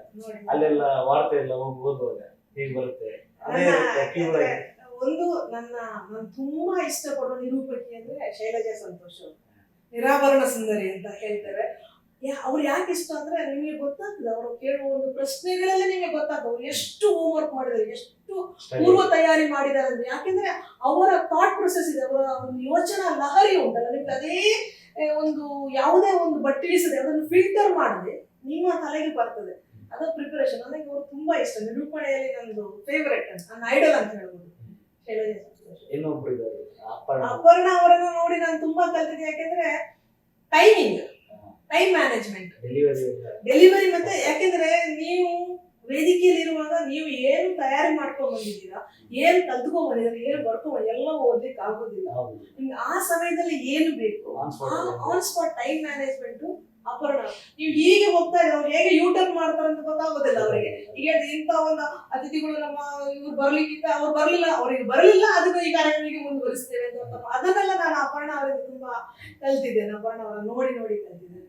ಇವಾಗ ನೀವೊಂದು ನಿರೂಪಣೆಯಲ್ಲಿ ವೇದಿಕೆಯಲ್ಲಿ ಇರುವಾಗ ಇವಾಗ ಒಂದು ಮೇನ್ ಗೆಸ್ಟ್ ಬಂದಿರ್ತಾರೆ, ಒಂದು ಆಕ್ಚುಲಿ ಬರೋರೆ ಏನೋ ಒಂದು ಆಗಿಲ್ಲ, ಸ್ವಲ್ಪ ಲೇಟ್ ಆಯ್ತು, ಆವಾಗ ಆತರ ಸನ್ನಿವೇಶ ನಿಮ್ಗೆ ಎದುರಾಗಿದೆ? ತುಂಬಾ ಎದುರಾಗಿದೆ. ವಿಶೇಷವಾಗಿ ರಾಜಕಾರಣಿಗಳನ್ನು ಕರೆದಾಗ 3 ಗಂಟೆಗೆ ಕಾರ್ಯಕ್ರಮ ಆರಂಭ ಆಗಬೇಕು, 5:15 ಬಂದಿದ್ದಾರೆ. ಆ 2:30 ಗಂಟೆ ಕಾರ್ಯಕ್ರಮವನ್ನ ನಾವು ಹೇಗಾದ್ರೂ ಮ್ಯಾನೇಜ್ ಮಾಡಿ, ಜನರಿಗೆ ಬೋರ್ ಆಗ್ಬಾರ್ದು. ಅವ್ರು ಬರ್ತಾ ಇದ್ದಾರೆ ಹಾಗೆ ಹೀಗೆ ಏನಾದ್ರು ಹೇಳ್ಬೇಕು. ಆನಂತರ ನಮಗೆ ಪರಿಚಯ ಇದೆ, ಸುಮಾರು ವೇದಿಕೆ ನಮಗೆ ಸುಮಾರು ಜನ ಪರಿಚಯ ಇದೆ. ಯಾರೋ ಸಿಂಗರ್ಸ್ ಇದ್ರೆ ಅವ್ರನ್ನ ಕರೆಯೋದು, ಅವರನ್ನ ಆಡಿಸೋದು, ಯಾರೋ ಮಿಮಿಕ್ರಿ ಮಾಡೋ ಅವ್ರನ್ನ ಕರೆಯೋದು, ಆ ತರ ಮಾಡಿರೋದು ಸುಮಾರು ಇದೆ. ವಿಶೇಷವಾಗಿ ರಾಜಕಾರಣಿಗಳನ್ನ ಈ ತರ ಮತ್ತೆ ನೀವು ಇವಾಗ ನೀವೊಂದು ವೇದಿಕೆಯಲ್ಲಿ ಇರುವಾಗ ನೀವು ವಹಿಸಿದಂತ ಒಂದು ಕಾರ್ಯಕ್ರಮದಲ್ಲಿ, ನಿರೂಪಣೆ ಕಾರ್ಯಕ್ರಮದಲ್ಲಿ ಏನಾದ್ರೂ ಒಂದು ಕೈ ಘಟನೆ ನಡೆದಿದೆಯಾ? ಈ ಘಟನೆ ಅಂತ ನೆನಪಿಟ್ಕೊಳ್ಳುವಂತ ಕಹಿ ಘಟನೆಗಳೇ ಯಾವ್ದಿಲ್ಲ. ಅಲ್ಲಿಯ ಒಂದು ಪ್ರೆಷರ್ ಅಂದ್ರೆ ನಮ್ಮ ಅಲ್ಲಿ ಆಯೋಜಕರು ಆರ್ಗನೈಸರ್ಸ್ ಏನಿರ್ತಾರೆ ಅವರಿಗಿರ್ಬೋದು, ಅಲ್ಲಿ ಗೆಸ್ಟ್ಗಳಿರ್ಬೋದು, ಅಲ್ಲಿ ಬ್ಯಾಕ್ ಸ್ಟೇಜ್ ಅಲ್ಲಿ ಕೆಲಸ ಮಾಡೋದು ತುಂಬಾ ಪ್ರೆಷರ್ ಇರ್ತದೆ. ಆ ಪ್ರೆಷರ್ ಅಲ್ಲಿ ಕೆಲವು ಮಾತಿನ ಚಕಮಕಿಗಳು ನಡೆದಿರ್ಬೋದು, ಬಟ್ ಅದು ಅಲ್ಲಿಗೆ ಮಾತ್ರ ಮುಕ್ತವಾಗಿರುತ್ತೆ. ಮುಂದುವರಿಸ್ಕೊಂಡು ನೆನಪಿಟ್ಕೊಳ್ಳುವಂತ ಕಹಿ ಘಟನೆಗಳು ಏನಿಲ್ಲ. ಇಲ್ಲಿ ಎಲ್ಲರೂ ತುಂಬಾ ಸಪೋರ್ಟ್ ಮಾಡ್ತಾರೆ, ಯಾಕಂದ್ರೆ ಇದು ಎಲ್ಲರಿಗೂ ಒಂದು ಪ್ರವೃತ್ತಿ, ವೃತ್ತಿ ಅಲ್ಲ. ಹಾಗಾಗಿ ಕಾಂಪಿಟೇಷನ್ ಅಂತ ಎಂತದೂ ಇಲ್ಲ ಇಲ್ಲಿ. ಇಲ್ಲೊಂದು ಎಲ್ಲಿ ಬಂದು ಒಂದು ಇವೆಂಟ್ ಅನ್ನು ಆರ್ಗನೈಸ್ ಮಾಡಿ ಒಂದು ಸಮಾರಂಭವನ್ನು ಸೃಷ್ಟಿಸಬೇಕಾದ್ರೆ ತುಂಬಾ ಕಷ್ಟ ಇದೆ. ಯಾಕಂದ್ರೆ ನಾವು ಊರಿನಲ್ಲೇ ಹಾಗೆಲ್ಲ, ಇಲ್ಲಾಂದ್ರೆ ನಾವೇ ಖುದ್ದು ಖರ್ಚು ಮಾಡ್ಬೇಕು, ಸ್ಪಾನ್ಸರ್ಸ್ ಎಲ್ಲ ಸಿಗುದಿಲ್ಲ, ನಾವೇ ಖರ್ಚು ಮಾಡ್ಬೇಕು, ನಾವೇ ಹೋಗ್ಬೇಕು, ಅಂದ್ರೆ ನಾವೇ ಪ್ರಿಪೇರ್ ಮಾಡ್ಬೇಕು. ನಾವು ಅದಕ್ಕೆ ಏನಂದ್ರೆ ಪ್ರೋಆಕ್ಟಿವ್ ಆಗಿ ನಾವೆಲ್ಲ ಕೆಲಸಗಳನ್ನ ನಾವೇ ಮಾಡ್ಕೊಂಡು ಹೋಗ್ಬೇಕು. ಆಗ ನಾವು ಮಾಡಿದ ಕೆಲಸಕ್ಕೆ ಕೆಲವೊಂದ್ಸಲ ಕ್ರೆಡಿಟ್ ಸಿಗುದಿಲ್ಲ ಅಂತ ಬೇಜಾರು ಮಾಡ್ಕೊಂಡು, ಅದು ಎಲ್ಲರಿಗೂ ಇರುವಂತದ್ದು. ಅದು ಕ್ಷಣಿಕ. ಅದಾದ ನಂತರ ಒಂದು ಮುಖದಲ್ಲಿ ನಗು ಬರ್ತದಲ್ಲ, ಕಾರ್ಯಕ್ರಮ ಮುಗಿದ ನಂತರ ಅದರ ಒಂದು ಯಶಸ್ಸು ಅದೆಲ್ಲವನ್ನು ಮರೆಸ್ತದೆ. ಮತ್ತೆ ನಾನು ಮೊದಲು ಕೇಳಬೇಕಿತ್ತು, ಇವಾಗ ಹೆಣ್ಮಕ್ಳಿಗೆ ಹೆಚ್ಚಾಗಿ ಅವರ ಲೈಫಲ್ಲಿ ಹೀರೋ ಅಂತಿದ್ರೆ ಹೆಚ್ಚಾಗಿ ತಂದೆ ಅವರಿಗೆ ಮೊದಲ ಫಸ್ಟ್ ಪ್ರಿಯಾರಿಟಿ ಕೊಡ್ತಾರೆ. ನಿಮ್ ಲೈಫಲ್ಲಿ ನಿಮ್ ತಂದೆ ಯಾವ ರೀತಿ? ನನ್ನ ಲೈಫಲ್ಲಿ ನನಗೆ I have 4 men in my life ಅಂತ ನಾನು 4. ನನ್ನ ತಂದೆ, ನನ್ನ ಅಣ್ಣ, ನನ್ನ ಅಪ್ಪ, ನನ್ನ ಮಗ. ಈ 4 ಜನ ಕೂಡ ತುಂಬಾ ನನಗೆ ಸಹಾಯ ಮಾಡಿದ್ದಾರೆ. ನಮ್ಮ ಅಪ್ಪ ಕೂಡ ಅವರು ತುಂಬಾ ಸಂಪ್ರದಾಯಬದ್ಧ. ನಾವು ಮನೆಯಿಂದ ಬಂದ್ರು ಕೂಡ ನನಗೆ ಸ್ಕೂಟರ್, ಅಪ್ಪನ ಹಿಂದೆ ಕೂರ್ಸ್ಕೊಂಡು ನಾನು ಸ್ಕೂಟರ್ ಬಿಟ್ಕೊಂಡು ಕರ್ಕೊಂಡು ಹೋಗ್ತಾ ಇದ್ದೆ ಎಲ್ಲ ಕಡೆಗೆ. ಅವ್ರು ಆತರ ಇಲ್ಲ. ನಾನು ಕೆಲವು ತುಂಬಾ ರ್ಯಾಶ್ ಆಗಿ ಓಡಿಸ್ತಾ ಇದ್ದೆ ಗಾಡಿ. ಆ ಕಂಪ್ಲೇಂಟ್ ಬಂದ್ರು ಕೂಡ ಇಲ್ಲಪ್ಪ ನನ್ನ ಮಗಳು ಹಾಗೆ ಮಾಡುದಿಲ್ಲ ಅಂತ ಎದುರು ಹೇಳ್ತಾ ಇದ್ರು. ಅವಾಗ ನನಗೆ ಬೈತಾ ಇರಲಿಲ್ಲ, ನಾನು ಅದನ್ನ ತಿದ್ದುಕೊಳ್ತಿದ್ದೆ. ನನ್ನ ಅಪ್ಪನ ಒಂದು ಎಕ್ಸ್ಪೆಕ್ಟೇಷನ್ ನಾನು ಹಾಳು ಮಾಡಬಾರ್ದು ಅನ್ನೋ ಅವನು ತಿದ್ದುತ್ತಾ ಇದ್ದೆ. ನನ್ನ ಅಣ್ಣ ಅವನು ಉಲ್ಟಾ ಬೈದೇ ಬುದ್ಧಿ ಹೇಳ್ತಾ ಇದ್ದ. ಆದ್ರೂ ಕೂಡ ಅವನ ಮನಸ್ಸಿನಲ್ಲಿ ತುಂಬಾ ಸಪೋರ್ಟ್ ಮಾಡ್ತಾ ಇದ್ದ. ನನಗೆ ಬರೆಯೋದಾಗ್ಲಿ ಎಂತ ಬರ್ತದೆ, ನನಗೆ ಯಾವುದೇ ಪಾಯಿಂಟ್ ಕೂಡ ಇವತ್ತು ಕೂಡ ನಂದು ಗೋ ಟು ಪರ್ಸನ್ ಅವನು. ಏನಾದ್ರು ಡೌಟ್ಸ್ ಏನಾದ್ರು ಇದ್ರೆ ಅಣ್ಣ. ನನ್ನ ಹಸ್ಬೆಂಡ್ ನನಗೆ ಗೊತ್ತು ಎಲ್ಲದ್ರಲ್ಲಿ. ಅಂದ್ರೆ ಅವ್ರ ಕಾರ್ಯಕ್ರಮಕ್ಕೆ ಬರೋದು ಕಡಿಮೆ, ಅವರು ತುಂಬಾ ಬಿಸಿ ಶೆಡ್ಯೂಲ್ ಇರ್ತಾರೆ. ನನ್ನ ಕಾರ್ಯಕ್ರಮಕ್ಕೆ ಬರೋದು ಕಡಿಮೆ. ಈಗ ನಾನು ಕಾರ್ಯಕ್ರಮ ಮುಗಿಸಿ ರಾತ್ರಿ 11-12 ಗಂಟೆಗೆ ಮನೆಗೆ ಹೋದ್ರು ಕೂಡ ಅಲ್ಲಿ ಏನಾಯ್ತಲ್ಲ ನಾನು ಹೇಳ್ಬೇಕು. ಅಂದ್ರೆ ಕಾರ್ಯಕ್ರಮ ಏನಾಯ್ತು ಅಂತ ನಾನು ಯಾವ ಡೈಲಾಗ್ ಹೊಡೆದೆ, ಯಾವ ರೀತಿ ಚಪ್ಪಾಳೆ ಬಂತು, ಯಾರು ಅಪ್ರಿಶಿಯೇಟ್ ಮಾಡಿದ್ರು ಅದನ್ನ ಅವ್ರಿಗೆ ಹೇಳಲೇಬೇಕು. ರಾತ್ರಿ 1 ಗಂಟೆ ಹೇಳಿ ಅನಂತರನೇ ಅವ್ರು ನಮ್ಗೆ ಇದು ಆಮೇಲೆ ಅನಂತರನೇ ಬಿಡೋದು. ಅದ್ರ ಮರುದಿನ ಕೂಡ ಅದ್ರದ್ದು ವಿಡಿಯೋ ಕ್ಲಿಪ್ಸ್ ಇದ್ರೆ ಅಥವಾ ಎಲ್ಲಾದ್ರು ಬಂದ್ರೆ ಅದನ್ನ ಮತ್ತೆ ನೋಡ್ತಾ ಇರ್ತಾರೆ, ಅದನ್ನ ಫಾರ್ವರ್ಡ್ ಮಾಡ್ತಾ ಇರ್ತಾರೆ. ಅದಕ್ಕೆ ಅವ್ರು ತುಂಬಾ ಸಪೋರ್ಟ್ ಮಾಡ್ತಾರೆ. ಇವನ್ ನಾನು ಎಲ್ಲೇ ಹೋಗ್ಬೇಕಾದ್ರೆ ಹೊರಡ್ಬೇಕಾದ್ರೆ ಸಹ ಆದಷ್ಟು ಪ್ರಯತ್ನ ಪಡ್ತಾರೆ. ಅವ್ರ ಮನೆಗೆ ಬರ್ತಾರೆ. ನನಗೆ ಕಾರ್ಯಕ್ರಮಕ್ಕೆ ಹೋಗುವ ಮೊದಲು ಮನೆಗೆ ಬಂದು ನನಗೆ ವಿಶ್ ಮಾಡೋದನ್ನ ಪ್ರಯತ್ನ ಪಡ್ತಾರೆ. ಅವರು ತುಂಬಾ ಸಪೋರ್ಟ್ ಇದೆ. ನನ್ನ ಮಗನೂ ಹಾಗೆ ಎಲ್ಲ ಗೋ ಬ್ರೇಕ್ ದಲ್ಲೇ ಎಂಜಾಯ್ ಮಾಡು, ಇದು ಮಾಡು ಅಂತ ಬರ್ತಾರೆ. ತುಂಬಾ ಚಿಕ್ಕದಿರುವಾಗ ಅವ್ನ ವೇದಿಕೆಗೆ ಬರ್ತಾ ಇದ್ದ ಸೀದಾ, ನನ್ನ ಅಮ್ಮ ಇದ್ದ ನಾನು ಬರ್ತೇನೆ ಅಂತ. ಇವಾಗ ಬರುದಿಲ್ಲ, ಅವನು ಹಿಂದೆ ಕುತ್ಕೊಂಡು ಫೋಟೋ ತೆಗಿತಾ ಇರ್ತಾನೆ. ಇವಾಗ ನಿಮ್ಮ ಲೈಫಲ್ಲಿ ನೀವು ಇಷ್ಟೊಂದು ಸಾಧನೆ ಮಾಡಿದ್ರೆ, 200ಕ್ಕೂ ಅಧಿಕ ಕಾರ್ಯಕ್ರಮಗಳನ್ನೆಲ್ಲ ಮಾಡ್ಕೊಂಡು ಬಂದಿದ್ದೀರಾ. ನೀವು ಯಾರಿಗೂ ಒಂದು ದೊಡ್ಡ ಥ್ಯಾಂಕ್ಸ್ ಅಂತ ಹೇಳ್ಬೋದು? ದೊಡ್ಡ ಥ್ಯಾಂಕ್ಸ್ ದೇವರಿಗೆ. ಅನಂತರ UAE ಎಲ್ಲ ಸಂಘ ಸಂಸ್ಥೆ, ಎಲ್ಲಾ ಕನ್ನಡ ಅದು ನಾನು ಹೇಳಿದಾಗೆ 3-4 ಹೆಸರು ಹೇಳಿದೆ. ಕರ್ನಾಟಕ ಬಸವ ಸಮಿತಿ ಇರ್ಬೋದು, KNR ಇರ್ಬೋದು, ಕರ್ನಾಟಕ ಸಂಘ ದುಬೈ ಇರ್ಬೋದು, ಆಮೇಲೆ ಸೌಹಾರ್ದ ಲಹರಿ ಅಂತ, ಆಮೇಲೆ ಗಣೇಶೋತ್ಸವ ಸಮಿತಿ ಇರ್ಬೋದು, ಗೋಲ್ಡನ್ ಸ್ಟಾರ್ಸ್, ಕೆಲವು ಆತರ ಶಾಲೆಗಳು, ಮ್ಯೂಸಿಕ್ ಇನ್ಸ್ಟಿಟ್ಯೂಟ್ಗಳು ಇರ್ಬೋದು, ಕೆಲವು ಫಿಲ್ಮ್ ರಿಲೀಸ್ ಮಾಡುವವರು ಇರ್ಬೋದು. ನಾನು ತುಂಬಾ ಬಿಟ್ಟಿರ್ಬೋದು ಇವಾಗ ಬಿಡ್ಲಲ್ಲಿ. ಆ ತರ ಸುಮಾರು ಜನ ನನಗೆ ಅವಕಾಶ ಕೊಟ್ಟವರು ಇದ್ದಾರೆ, ನನ್ನನ್ನು ಹುರಿದುಂಬಿಸಿದವರು ಇದ್ದಾರೆ. ಸ್ವರ ಬ್ರಾಹ್ಮಣಿ ಅಂತ, ಯುವರಾಜ್ ದೇವಳಿ ಅವರಿಲ್ಲ, ಅವರು ಕೂಡ ನನ್ನನ್ನು ಫಸ್ಟ್ ಗುರುತಿಸಿ ನನ್ನನ್ನು ಸನ್ಮಾನಿಸಿದವರು ಅವರು ಇರ್ಬೋದು. ತುಂಬಾ ಜನ ಇದ್ದಾರೆ. ನನಗೆ ಗೊತ್ತಿಲ್ಲ ನನಗೆ ಇಷ್ಟು ಪ್ರೀತಿ ಸಿಗ್ತಾ ಇದೆಯಾ ಅಂತ. ಯಾಕೆಂದ್ರೆ ನನ್ನನ್ನು ಅವರು ಹೋದಾಗ ಎಲ್ಲರೂ ಸಿಕ್ಕಿದಾಗ ಅವರು ನಮ್ಮನ್ನ, ಯಾಕೆಂದ್ರೆ ಒಂದು ಕುಟುಂಬ ತರ ಆಗಿದ್ದೇವೆ ನಾವು. ಆ ಒಂದು ಸಪೋರ್ಟು ತುಂಬಾ ನಾನು ಆಭಾರ. ಯಾಕೆಂದ್ರೆ ನನಗೆ ಕೆಲವೊಂದು ಅನ್ನಿಸಿದೆ, ನಾನು ಇಷ್ಟು ಡಿಸರ್ವ್ ಮಾಡ್ತೇನಾ ಅಂತ. ಇದು ದೇವರ ದಯೆ. ಅದೇ ನೀವು ಹೇಳಿದಾಗೆ ಅಪ್ಪ ಅಮ್ಮ ಮಾಡಿರೋ ಪುಣ್ಯ ನಾವು ಅನುಭವಿಸುವಂತಿರಲ್ಲ, ಅದನ್ನ ನಾನು ಅನುಭವಿಸ್ತಾ ಇದ್ದೇನೆ. ಅವ್ರು ಮಾಡಿ ಅವ್ರೇನಾದ್ರು ನಮಗೆ ಅವರೊಂದು ಪುಣ್ಯ ಮತ್ತೆ ಅವರೊಂದು ಆಶೀರ್ವಾದ ಇದ್ರೆ ನಾವು ಎಲ್ಲೋದ್ರೂ ಕೂಡ ಶೈನ್ ಆಗ್ತೇವೆ. ಅದನ್ನ ನಾನು ಅನುಭವಿಸ್ತಾ ಇದ್ದೇನೆ. ನಮ್ಮ ಹಿರಿಯರು ಮಾಡಿದ ಪುಣ್ಯ, ಆಶೀರ್ವಾದ, ಮತ್ತೆ ಇಲ್ಲಿ ನನ್ನ UAE ಕನ್ನಡ ಕುಟುಂಬದವರು ಕೊಡ್ತಾ ಇರುವಂತ ಗೌರವ. ಇವಾಗ ನೀವು ವೃತ್ತಿಯಲ್ಲಿ ಇಂಜಿನಿಯರ್ ಆಗಿದ್ದವರು, ನೀವು ವೀಕೆಂಡ್ ಅಲ್ಲೆಲ್ಲ ಈ ತರ ನಿರೂಪಣೆ, ಇದು ಹೇಗೆ ಸಾಧ್ಯ ಆಗುತ್ತೆ? ನಿಮಗೆ ಹೇಗೆ ಕಷ್ಟ ಅಂತ ಅನ್ಸೋದಿಲ್ಲ? ವೀಕೆಂಡ್ ಅಲ್ಲಿ ಫ್ಯಾಮಿಲಿ ಕೂಡ ಟೈಮ್ ಕೊಡ್ಬೇಕು. Family time. ಕೆಲವೊಂದ್ಸಲ ಮಗನಿಗೆ ತುಂಬಾ ಹುಷಾರಿರಲಿಲ್ಲ, ಅವನನ್ನ ಆಸ್ಪತ್ರೆಗೆ ಸೇರಿಸಿ ಇಂಜೆಕ್ಷನ್ ಕೊಟ್ಟು ತಗೊಂಬಂದು ಕಾರ್ಯಕ್ರಮ ಮಾಡಿದ್ದಿದೆ. ಅವಾಗ ಅನ್ನಿಸ್ತದೆ ನನಗೆ ಸಾಕು ಇವತ್ತು ಲಾಸ್ಟ್, ಇನ್ನು ನಾನು ಮಾಡೋದಿಲ್ಲ. ಹೆಚ್ಚಿನ ಕಾರ್ಯಕ್ರಮ ಮಾಡಿದಾಗ ಇದು ಇವತ್ತು ಲಾಸ್ಟ್, ಇನ್ನು ಮಾಡೋದಿಲ್ಲ ಅಂತ. ಮತ್ತೆ ನನಗೆ ಅನ್ಸುದು ನಾನು ಮತ್ತೆ ಪುನಃ ನೆಕ್ಸ್ಟ್ ಕಾರ್ಯಕ್ರಮಕ್ಕೆ ರೆಡಿ ಆಗ್ತೇನೆ. ಆವಾಗ ನನಗೆ ಸಾಕು ಅಂತ ಹೇಳಿದ್ ಇದೊಂಥರ ಚಟ ಇದ್ದಾಗೆ, ಅದು ಹವ್ಯಾಸ ಕೊಡಲ್ಲ, ಅದಕ್ಕೂ ಮೀರಿದ ಚಟ ಇದೆ.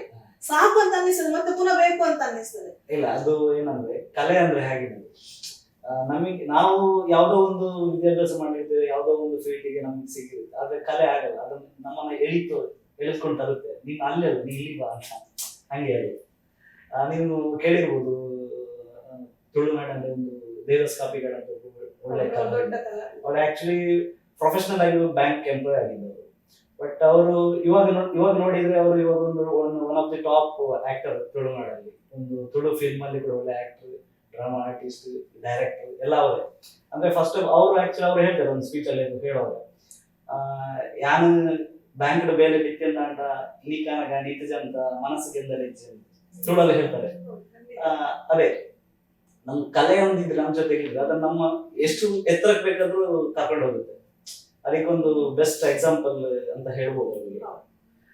ಮತ್ತೇನಂದ್ರೆ ಇವಾಗ ನೀವು ಕೋವಿಡ್ ಟೈಮ್ ಅಲ್ಲಿ ಒಂದು ಕರ್ನಾಟಕ ರಾಜ್ಯೋತ್ಸವ ಈವೆಂಟ್ ಇತ್ತು, ಅದನ್ನ ನೀವು ಆನ್ಲೈನ್ ಅಲ್ಲಿ ಮ್ಯಾನೇಜ್ ಮಾಡಿದ್ರು ಅಂತ ಕೇಳ್ಕೊಟ್ಟೆ. ಇದು ಹೆಂಗೆ? ಕೋವಿಡ್ ಟೈಮ್ ಅಲ್ಲಿ ದುಬೈ ಮತ್ತೆ ಅಬುದಾಬಿ ಕರ್ನಾಟಕ ಸಂಘ, ದುಬೈ, ಶಾರ್ಜಾ ಈ ಎಲ್ಲ ಕರ್ನಾಟಕ ಸಂಘ ಒಟ್ಟಿಗೆ ಸೇರಿ ಆನ್ಲೈನ್ ಅಲ್ಲಿ ಮಾಡಿದ್ರು. ಡಾಕ್ಟರ್ ವೀರೇಂದ್ರ ಹೆಗ್ಡೆ ಅವರ ಗೆಸ್ಟ್ ಆಗಿದ್ರು. ಅದು ಒಂಥರ ವಿಶೇಷ ಅನುಭವ. ಸಾಧಾರಣ ಒಂದು 4-5 ಗಂಟೆಗಳ ಕಾಲ ನಿರಂತರವಾಗಿ ನಾನೊಬ್ಬಳೇ ಅಲ್ಲಿ ಮಾಡ್ತಾ ಇದ್ದೀನಿ MC. ನಾನು ನಮ್ಮ ಮನೆ ಗೀಸಸ್ ಅಲ್ಲಿ ಕೂತ್ಕೊಂಡು ಮಾತಾಡಿದ್ರೆ ಅದಕ್ಕೆ ಕಲ್ಚರಲ್ ಪ್ರೋಗ್ರಾಮ್ ರೆಕಾರ್ಡ್ ಮಾಡಿ ಪ್ಲೇ ಮಾಡಿದ್ದೇವೆ. ಅದನ್ನ ದುಬೈನಲ್ಲಿ ಕೂತು ದೀಪಕ್ ಅವರು ಹಾಕ್ತಾ ಇದ್ರು, ಅದನ್ನ ಅಲೆನಲ್ಲಿ ಕೂತ್ಕೊಂಡು ಇನ್ನೊಬ್ರು ಕಂಟ್ರೋಲ್ ಮಾಡ್ತಾ ಇದ್ರು. ಅದೆಲ್ಲವನ್ನ ತುಂಬಾ ನಿರರ್ಗಳವಾಗಿ ನನಗೆ ಮಾತಾಡ್ಬೇಕಾಯ್ತು. ಆದ್ರೆ ನನಗೆ ಏನೋ ಒಂಥರ ಫೀಲ್, ಅದು ನನಗೆ ಆವಾಗ RJ ನೋವು ನನಗೆ ಯಾವಾಗ ಅನುಭವ, ನನ್ನ ಮುಖವನ್ನೇ ನಾನು ನೋಡ್ಕೊಂಡು ಮಾತಾಡ್ಬೇಕು, ಆ ಒಂದು ಫೀಡ್ಬ್ಯಾಕ್ ಬರೋದಿಲ್ಲ. ನನ್ನ ಈ ಮಾತಿಗೆ ಜನ ಹೇಗೆ ಸ್ಪಂದಿಸ್ತಾ ಇದ್ದಾರೆ, ನಾನು ಇದನ್ನು ಮುಂದುವರಿಸಬೇಕಾ ಬೇಡ ಅನ್ನೋದು ನನಗೆ ಗೊತ್ತಾಗೋದಿಲ್ಲ. ಆ ಒಂಥರ ತಳಮಳದಲ್ಲಿ ಈ ತರ. ಬಟ್ ಇನ್ನೊಂದು ಅವಾಗ ನನ್ನ ಮುಖದಲ್ಲಿ ತಳಮಳ ಬರ್ತದ, ನಮ್ಮ ಸ್ಕ್ರೀನ್ ಸ್ವಲ್ಪ ಶಿಫ್ಟ್ ಮಾಡ್ತಾ ಇದ್ರು. ಆ ಫಸ್ಟಿಗೆ ಒಂದು ಅರ್ಧ ಗಂಟೆ ನನಗೆ ತುಂಬಾ ಕಷ್ಟ ಆಯ್ತು ಆ ತರ ಹೇಗೆ ಅಂತ. ಅನಂತರದ ಅಭ್ಯಾಸ ಬಂತು. ಮತ್ತೆ ಕೋವಿಡ್ ಸುಮಾರು ಕಾರ್ಯಕ್ರಮಗಳನ್ನ ಮಾಡಿದ್ದೇನೆ ನಾನು. ಅದೇ ಭಾರತದಿಂದ ಪಬ್ಲಿಷ್ ಇದು ನಮ್ಮ ಜಗ್ಗೇಶ್ ಅವರು ಒಂದು ಕಾರ್ಯಕ್ರಮ ಮಾಡಿದೆ, ಗಲ್ಫ್ ಕನ್ನಡ ಮೂವೀಸ್ ಅವರಿಗೆ. ಅದು ಇಲ್ಲಿ ನಾನು ಮಾತಾಡ್ತಾ ಇದ್ದೆ, ಬಟ್ ಅದರಲ್ಲಿ ಟೆಲಿಕಾಸ್ಟ್ ಆಗ್ತಾ ಇದ್ದದ್ದು ಬೆಂಗಳೂರಿಂದ, ಜಗ್ಗೇಶ್ ಅವರ ಸ್ಟುಡಿಯೋದಿಂದ ಅದು ಟೆಲಿಕಾಸ್ಟ್ ಆಗ್ತಾ ಇತ್ತು. ಅಂತ ಕಾರ್ಯಕ್ರಮ ಸುಮಾರು. ಹೇಗೆ ಅಂದ್ರೆ ಇವಾಗ ನೀವು ಆಫ್ಲೈನ್ ಅಲ್ಲಿ ಮಾಡೋದಕ್ಕೂ ಆನ್ಲೈನ್ ಮಾಡೋದಕ್ಕೂ ಸ್ವಲ್ಪ ವ್ಯತ್ಯಾಸ ಇದೆ, ತುಂಬಾ ವ್ಯತ್ಯಾಸ ಇದೆ. ಒಂದು ಸಮಯ ಪರಿಪಾಲನೆ ಮಾಡ್ಬೋದು. ನಾವು ಝೂಮ್ ಅಲ್ಲೆಲ್ಲ ಮಾಡುವಾಗ ಸಮಯ ಪರಿಪಾಲನೆ ಮಾಡ್ಬೋದು. ಗೆಸ್ಟ್ ಬರೋದು ಹೋಗುದು, ಅಲ್ಲಿ ಕೂತಲ್ಲಿ ಮಾತಾಡೋದು, ಅದು ನಮ್ಗೆ ಟೈಮಿಗೆ ನಾವು ಮಾಡಬಹುದು. ಇನ್ನೊಂದು ಅದೇ ನಮ್ಗೆ ಕನೆಕ್ಷನ್ ಸಿಗುದಿಲ್ಲ ಆಡಿಯನ್ಸ್ ಇದ್ದು. ಮತ್ತೆ ಇನ್ನೊಂದು ಏನಂದ್ರೆ ನಾವು ತುಂಬಾ ಮಾತಾಡ್ತೇವೆ ಝೂಮ್ ಅಲ್ಲಿ, ಯಾಕೆ ನಮ್ಗಲ್ಲಿ ಬರ್ದಿಟ್ಕೊಂಡಿರ್ತೇವೆ, ಅದನ್ನ ಓದಿದ್ರು ಸಹ ಗೊತ್ತಾಗೋದಿಲ್ಲ. ಸ್ವಲ್ಪ ಜಾಸ್ತಿನೇ ಮಾತಾಡ್ತೇವೆ ನಾವು ಝೂಮ್ ಅಲ್ಲಿ. ಎದುರಲ್ಲಿ ಅಷ್ಟು ಬರುದಿಲ್ಲ, ಅಷ್ಟು ಮಾತುಗಳೇ ಬರುದಿಲ್ಲ. ಆಮೇಲೆ ಸ್ವಲ್ಪ ಪ್ರತಿಕ್ರಿಯೆ ನೀರಸ ಸಾಕು ಮಾತಾಡೋದು ನಮ್ಗೆ ಅನ್ನಿಸ್ತದಲ್ಲ, ಆ ತರದ್ದೆಲ್ಲ ಇಲ್ಲ ಝೂಮ್ ಅಲ್ಲಿ. ಸ್ವಲ್ಪ ಇವಾಗ ನೀವು ವೇದಿಕೆಯಲ್ಲಿ ನಿರೂಪಣೆ ಎಲ್ಲ ಮಾಡ್ತಿರುವಾಗ ನಿಮ್ಗೆ ವೇದಿಕೆಯಲ್ಲಿ ಸ್ವಲ್ಪ ಸಹಕರಿಸಲಿಕ್ಕೆ ನಿಮ್ ಜೊತೆ ಸಹ ನಿರೂಪಕರಂತ ಇರ್ತಾರೆ. ಇಲ್ಲಿ ನಿಮ್ಗೆ ಯಾರಿಲ್ಲ ಸಹ ನಿರೂಪಕರಾಗಿ? ನಾನು ಬಹಳಷ್ಟು ಐ ಥಿಂಕ್ UAE ನಿರೂಪಣೆ ಮಾಡೋ ಎಲ್ಲಾ ನಿರೂಪಕರ ಜೊತೆ ನಾನು ಮಾಡಿದ್ದೇನೆ. ಭಾರತದಿಂದ ತುಂಬಾ ಜನ ನಿರೂಪಕರು ಬಂದಿದ್ದಾರೆ, RJಗಳು ಬಂದಿದ್ದಾರೆ, ಅಲ್ಲಿ ತುಂಬಾ ಹೆಸರಾದ ನಿರೂಪಕರೆಲ್ಲ ಬಂದಿದ್ದಾರೆ. ಅವ್ರ ಜೊತೆ ಸಹ ನಾನು ಸಹ ನಿರೂಪಣೆ ಮಾಡಿದ್ದೇನೆ. ಇಲ್ಲಿ ನಾವು ಕರ್ನಾಟಕ ಸಂಘದಲ್ಲಿ ವಿಘ್ನೇಶ್ ಜೊತೆ ಮಾಡಿರ್ಬೋದು, ವಿಘ್ನೇಶ್ ಕುಂದಾಪುರ ಇರ್ಬೋದು. ಆಮೇಲೆ ಕಾವ್ಯ ಅಂತ ಒಬ್ರು ಇದ್ದಾರೆ, ಕಾವ್ಯ ಯುವರಾಜ್ ಅಂತ, ಅವ್ರ ಜೊತೆ ನಾನು ಬಸವ ಸಮಿತಿಯಲ್ಲಿ ಮಾಡಿದ್ದೇನೆ. ರಿತೇಶ್ ಒಬ್ಬ ಒಳ್ಳೆ ನಿರೂಪಕ, ತುಳು ನಿರೂಪಕ ಮಾಡ್ತಾರೆ. ಮತ್ತೆ ಬ್ಯಾಕ್ ಸ್ಟೇಜ್ ತುಂಬಾ ಸಪೋರ್ಟ್ ಮಾಡ್ತಾರೆ. ಬ್ಯಾಕ್ ಸ್ಟೇಜ್ ತುಂಬಾ ಇಂಪಾರ್ಟೆಂಟ್. ರಿತೇಶ್ ಅಂತಲ್ಲ, ಸುಮಾರು ಕಾರ್ಯಕ್ರಮ, ಶಾರಜಾ ಕರ್ನಾಟಕ ಕಾರ್ಯಕ್ರಮ ಇರಲಿ, ಬಸವ ಸಮಿತಿ ಕಾರ್ಯಕ್ರಮ, ಧ್ವನಿ ಕಾರ್ಯಕ್ರಮ, ಬ್ಯಾಕ್ ಸ್ಟೇಜ್ ಅವರದ್ದು ಸಪೋರ್ಟ್ ಮಾಡ್ಲಿಲ್ಲ ಅಂದ್ರೆ ನಿಮ್ಮ ನಿರೂಪಣೆ ಬಿದ್ದೋಗ್ತದೆ. ಅವರು ತುಂಬಾ ಸಪೋರ್ಟ್ ಮಾಡಿದ್ದಾರೆ, ಬ್ಯಾಕ್ ಸ್ಟೇಜ್ ಅವರು ಇದ್ದಾರೆ. ಹಾಗೆ ತುಂಬಾ ಜನ ಜೊತೆ ನಾನು ನಿರೂಪಣೆ ಮಾಡಿದ್ದೇನೆ ದುಬೈನಲ್ಲಿ. ಮೇಡಮ್, ಒಂದು ಯಾವುದೇ ಒಂದು ಕಾರ್ಯಕ್ರಮದಲ್ಲಿ ಅದೊಂದು ಯಶಸ್ವಿಯಾಗಿ ಮೂಡಿ ಬರ್ಬೇಕಾದ್ರೆ ನಿರೂಪಕರ ಮಹತ್ವ ಯಾವ ರೀತಿ ಇರುತ್ತೆ, ಅಲ್ಲಿ ಒಂದು ಅವರ ರೋಲ್ ಯಾವ ರೀತಿ ಇರುತ್ತೆ? ಖಂಡಿತವಾಗಿ ದೊಡ್ಡ ಪಾತ್ರ ನಿರೂಪಕರು. ಅವರ ಹೆಗಲ ಮೇಲೆ ಅವ್ರು ಹೇಳ್ಕೊಂಡು ಹೋಗ್ಬೇಕು ಆ ಕಾರ್ಯಕ್ರಮ. ನಿರೂಪಕರು ಆಚೆ ಈಚೆ ಮಾಡಿದ್ರೆ ಅದು ಕಾರ್ಯಕ್ರಮ ನೀವು ಎಷ್ಟೇ ಒಳ್ಳೆಯ ಒಂದು ಕಲಾವಿದರನ್ನ ಕರೀರಿ ನೀವು ಅದಕ್ಕೆ ನೀರಸವಾಗಿ ನಿರೂಪಣೆ ಮಾಡಿದ್ರೆ ಅವರಿಗೆ ಒಂದು ಆ ಒಂದು ಫಸ್ಟಿಗೆ ಪಾಯಿಂಟ್ ಅನ್ನು ಸೆಟ್ ಮಾಡಿ ಕೊಡಬೇಕು ನೀವು ಕಲಾವಿದ ಮತ್ತೆ ಅಲ್ಲಿಂದ ಮೇಲೆ ತಗೊಂಡು ಹೋಗ್ತಾರೆ ಅವ್ರು ತುಂಬಾ ಮೇಲೆ ತಗೊಂಡು ಹೋಗ್ತಾರೆ ಆ ಸೆಟ್ ಮಾಡಿ ಕೊಡೋ ಒಂದು ಪಾಯಿಂಟ್ ಇದೆಯಲ್ಲ ಅದು ತುಂಬಾ ಇಂಪಾರ್ಟೆಂಟ್. ಆಮೇಲೆ ಮೊದಲನೇದಾಗಿ ಸಮಯ ಪರಿಪಾಲನೆ ಮಾಡೋದು ಸಂಪೂರ್ಣವಾಗಿ ನಿರೂಪಕರ ಕೈಯಲ್ಲಿ ಇರ್ತದೆ. ಆ ಕಾರ್ಯಕ್ರಮವನ್ನ ಮುಗಿಸಿ ಕೊಡಬೇಕು. ಆರ್ಗನೈಸರ್ಗೆ ಸುಮಾರು ಪ್ರೆಷರ್ ಇರ್ತದೆ, ಒತ್ತಡಗಳಿರ್ತದೆ, ಅವರಿಗೆ ಟೆನ್ಷನ್ಸ್ ಇರ್ತದೆ, ಹಾಲ್ ಬಿಟ್ಟು ಕೊಡ್ಬೇಕು. ಅದೆಲ್ಲವನ್ನ ನಾವು ಅರ್ಥಕೊಂಡು ಅದನ್ನ ನಾವು ಕರ್ಕೊಂಡು ಹೋಗ್ತಾ ಇರ್ಬೇಕು ಕಾರ್ಯಕ್ರಮವನ್ನ. ಇನ್ನೊಂದು ನಾನು ಹೇಳಿದೆ, ಪೂರ್ವ ತಯಾರಿಯನ್ನು ತುಂಬಾ ಚೆನ್ನಾಗಿ ಮಾಡಬೇಕು. ಪೂರ್ವ ತಯಾರಿ ಇಲ್ಲದೆ ನಾನು ಹೇಳ್ತೇನೆ, ಅದು ಪೂರ್ವ ತಯಾರಿ ಮಾಡಿದ್ರೆ ವೇದಿಕೆಗೆ ಹೋಗಬಾರ್ದು. ಟಿಪ್ಸ್ ಯಾರಿಗಾದ್ರೂ ಒಂದು ಟಿಪ್ಸ್ ಕೊಡುವಂತದ್ದೇನಿಲ್ಲ. ಅದೇ ಒಂದು ನೀವು ಚೆನ್ನಾಗಿ ಪೂರ್ವ ತಯಾರಿ ಮಾಡಿ. ಆಮೇಲೆ ಕನ್ನಡ ನಿರೂಪಣೆ ಮಾಡ್ತಾ ಇದ್ದೀರಿ ಅಂತಂದ್ರೆ ಆದಷ್ಟು ಕನ್ನಡ ಶಬ್ದಗಳನ್ನ ಬಳಸಿ.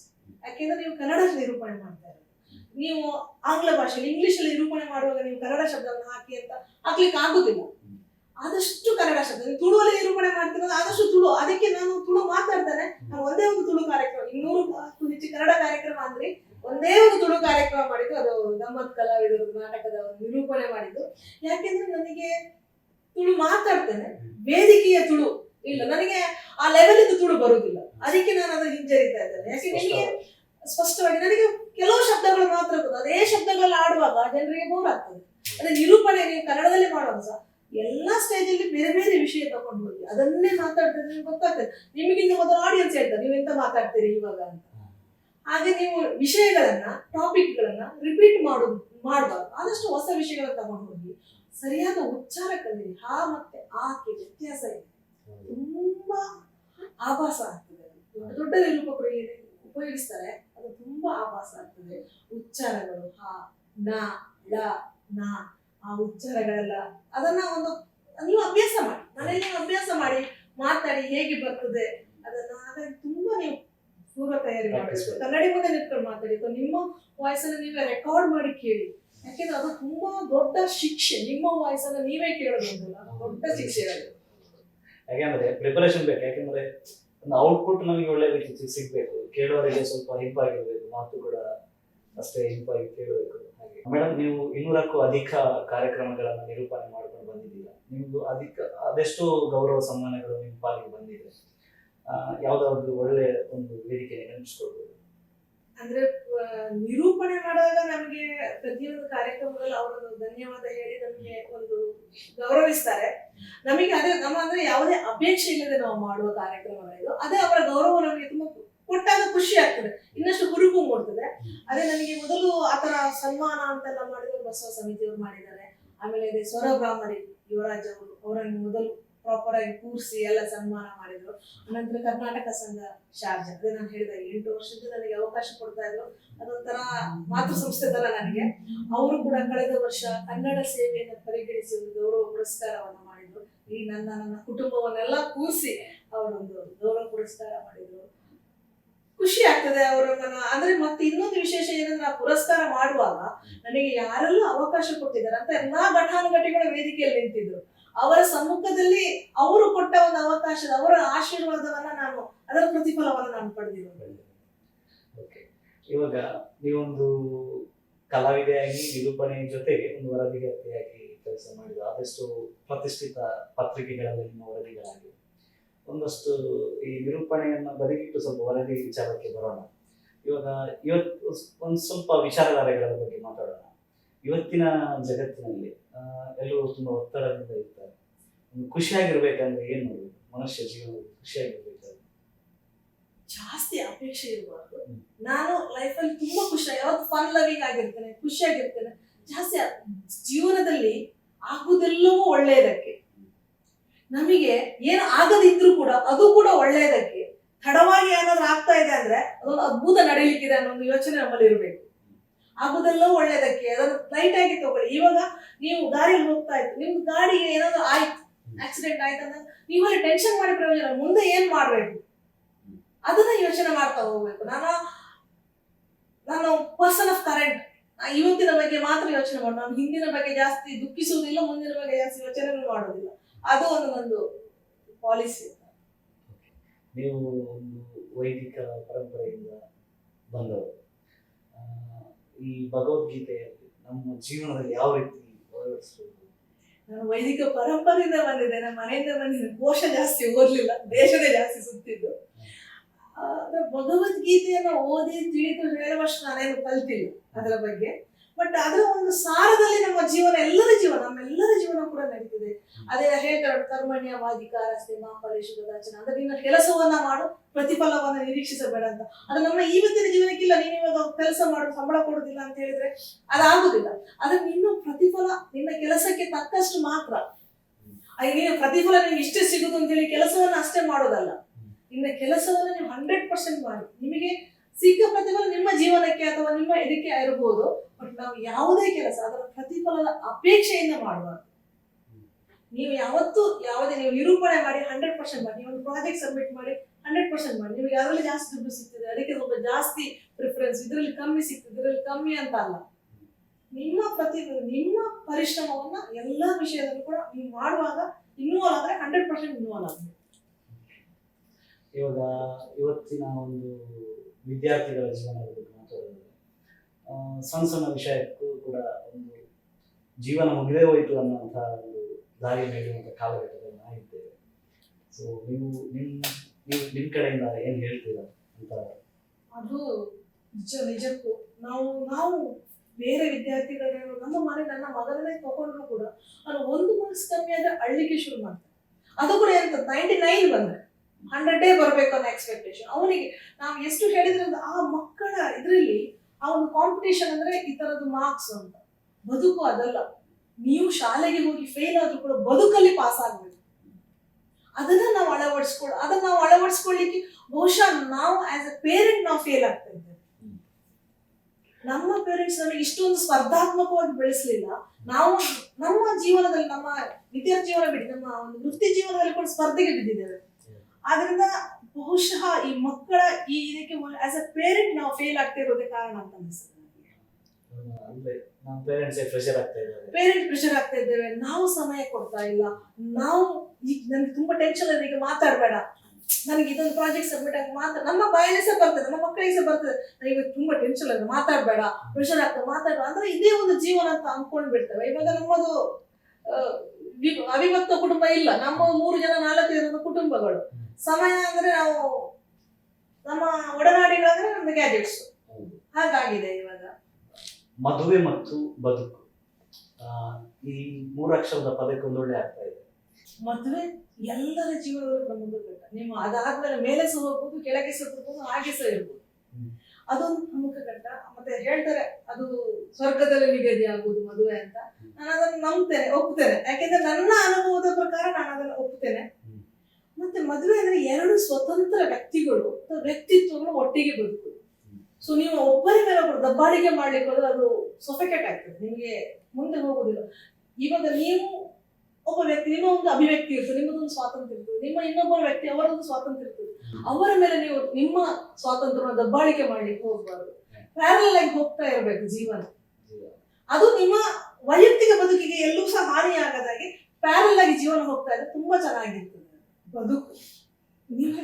ಈಗ ನಮ್ಮ ಬದುಕಲ್ಲಿ ನಾವು ನೆಮ್ಮದಿಯಾಗಿದ್ದೇವೆ. ನಿಮ್ಮ ಎಲ್ಲರೂ ಹೆಚ್ಚಿನ ಮನುಷ್ಯರು 90% ಮನುಷ್ಯರು ಬದುಕಲ್ಲಿ ನೆಮ್ಮದಿಯಾಗಿದ್ದಾರೆ. ಆದ್ರೆ ಅವ್ರ ನೆಮ್ಮದಿಯನ್ನ ಕೆಡಿಸೋದು ಯಾವುದು ಗೊತ್ತಾ? ನಾವು ಇನ್ನೊಬ್ಬರ ಜೊತೆ ಕಂಪ್ಯಾರಿಸನ್ ಮಾಡಿದಾಗ, ನಾವು ಇನ್ನೊಬ್ಬರ ಪರರ ಬಗ್ಗೆ ಜಾಸ್ತಿ ಯೋಚನೆ ಮಾಡಿದಾಗ, ಅಥವಾ ನಮ್ಮದು ಹಳೆದ ಏನೋ ಒಂದು ಆಗಿದೆ ಯಾವುದೋ ಕಾಲದಲ್ಲಿ ಅದನ್ನೇ ನೆನಪು ಮಾಡ್ತಾ ಇರೋದು. ಅದಕ್ಕೆ ನನ್ಗೆ ಯಾರಕ್ಕೆ ಯಾವತ್ತು ಮನುಷ್ಯ ಯಾವಾಗ ಖುಷಿಯಾಗಿರ್ತಾರಂದ್ರೆ ಅವನಿಗೆ ಮರವಿನ ಕಾಯಿಲೆ ಬಂದಾಗ. ಅವ್ರಿಗೆ ಯಾವ್ದು ನೆನಪಿರಬಾರ್ದು. ಈಗ ಇವತ್ತಿದ್ದು ಮಾತ್ರ ನೆನಪಿದ್ರೆ ಅವ್ನು ತುಂಬಾ ಖುಷಿಯಾಗಿರ್ತಾನೆ. ನಾಳಿನ ಬಗ್ಗಿನ ಯೋಚನೆಗಳು, ಹಿಂದಿನ ಬಗ್ಗಿನ ಆಲೋಚನೆಗಳನ್ನ ಯೋಚನೆ ಮಾಡ್ತಾ ಇರೋದು ಇನ್ನೊಬ್ಬರಿಗೆ ಮಾಡ್ತಾ ಇದ್ರೆ ಅದು ನಿಮ್ಮ ಬದುಕು ದುಸ್ತರವಾಗ್ತದೆ. ನಿಮ್ಮ ಬದುಕು ನಿಮ್ಮ ಕೈಯಲ್ಲಿದೆ, ಹೇಗೆ ಮಾಡ್ಬೇಕು ಅನ್ನೋದು ನಿಮ್ಮ ಕೈಯಲ್ಲೇ ಇದೆ. ಇನ್ನೊಬ್ಬರದ್ದು ಅಡ್ವೈಸ್ ಕೇಳಿ ಮಾಡುದು ಅಥವಾ ಇನ್ನೊಬ್ಬರನ್ನ ಅನುಸರಿಸಿ ಮಾಡುದು, ಅನುಕರಣೆ, ಅದು ಅದರಿಂದ ನಿಮ್ಮ ಬದುಕನ್ನು ಕಟ್ಕೊಳ್ಳಿಕ್ಕೆ ಆಗುದಿಲ್ಲ. ಇವಾಗ ನಾವು ಹೇಳ್ತೇವೆ, ಕಲ್ಲು ಒಂದೇ ಸಲ ಹೋದದ್ದು ದೇವಸ್ಥಾನಕ್ಕೆ, ಅದು ದೇವರಾಯಿತು. ಮನುಷ್ಯ ಪ್ರತಿದಿನ ದೇವಸ್ಥಾನಕ್ಕೆ ಹೋಗ್ತಾನೆ, ಅವ್ರು ಇನ್ನೂ ಮನುಷ್ಯನೇ ಆಗಿದ್ದಾನೆ. ಯಾಕೆ ಗೊತ್ತಾ? ಕಲ್ಲು ಪರಿವರ್ತನೆಗೊಂಡಿದೆ, ನಾವು ಪರಿವರ್ತನೆಗೊಂಡಿದೆ, ನಾವು ಅನುಕರಣೆ ಮಾಡ್ತಾ ಇದ್ದೇವೆ. ಸೊ ಬದುಕು ಅಷ್ಟೇ. ಚೆನ್ನಾಗಿ ಒಳ್ಳೆ ವಿಶ್ಲೇಷಣೆ ಕೊಟ್ರಿ ಮೇಡಮ್. ಇನ್ನೊಂದು, ಯಶಸ್ಸು ಇದ್ರ ಬಗ್ಗೆ ಏನ್ ಹೇಳ್ತೀರಿ? ಯಾವಾಗ ಸಿಗುತ್ತೆ ಒಂದು ಮನುಷ್ಯನಿಗೆ ಯಶಸ್ಸು? ಮನುಷ್ಯನಿಗೆ ಯಶಸ್ಸು ಅವನು ಪರಿಶ್ರಮ ಪಟ್ಟಾಗ ಖಂಡಿತ ಸಿಕ್ಕೇ ಸಿಗ್ತದೆ. ಬಟ್ ನಿಮ್ಗೆ ಯಶಸ್ಸು ಬಂದದ್ದು ಗೊತ್ತಾಗಬಾರ್ದು.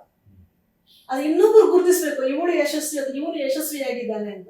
ನಿಮ್ಮ ಪರಿಶ್ರಮ ಅದೇ ತರ ಹೋಗ್ತಾನೆ ಇದ್ರೆ ಅದು ಯಶಸ್ಸು ಅದು ಅದರಿಂದ ತಾನಾಗಿ ಬಂದೇ ಬರ್ತದೆ.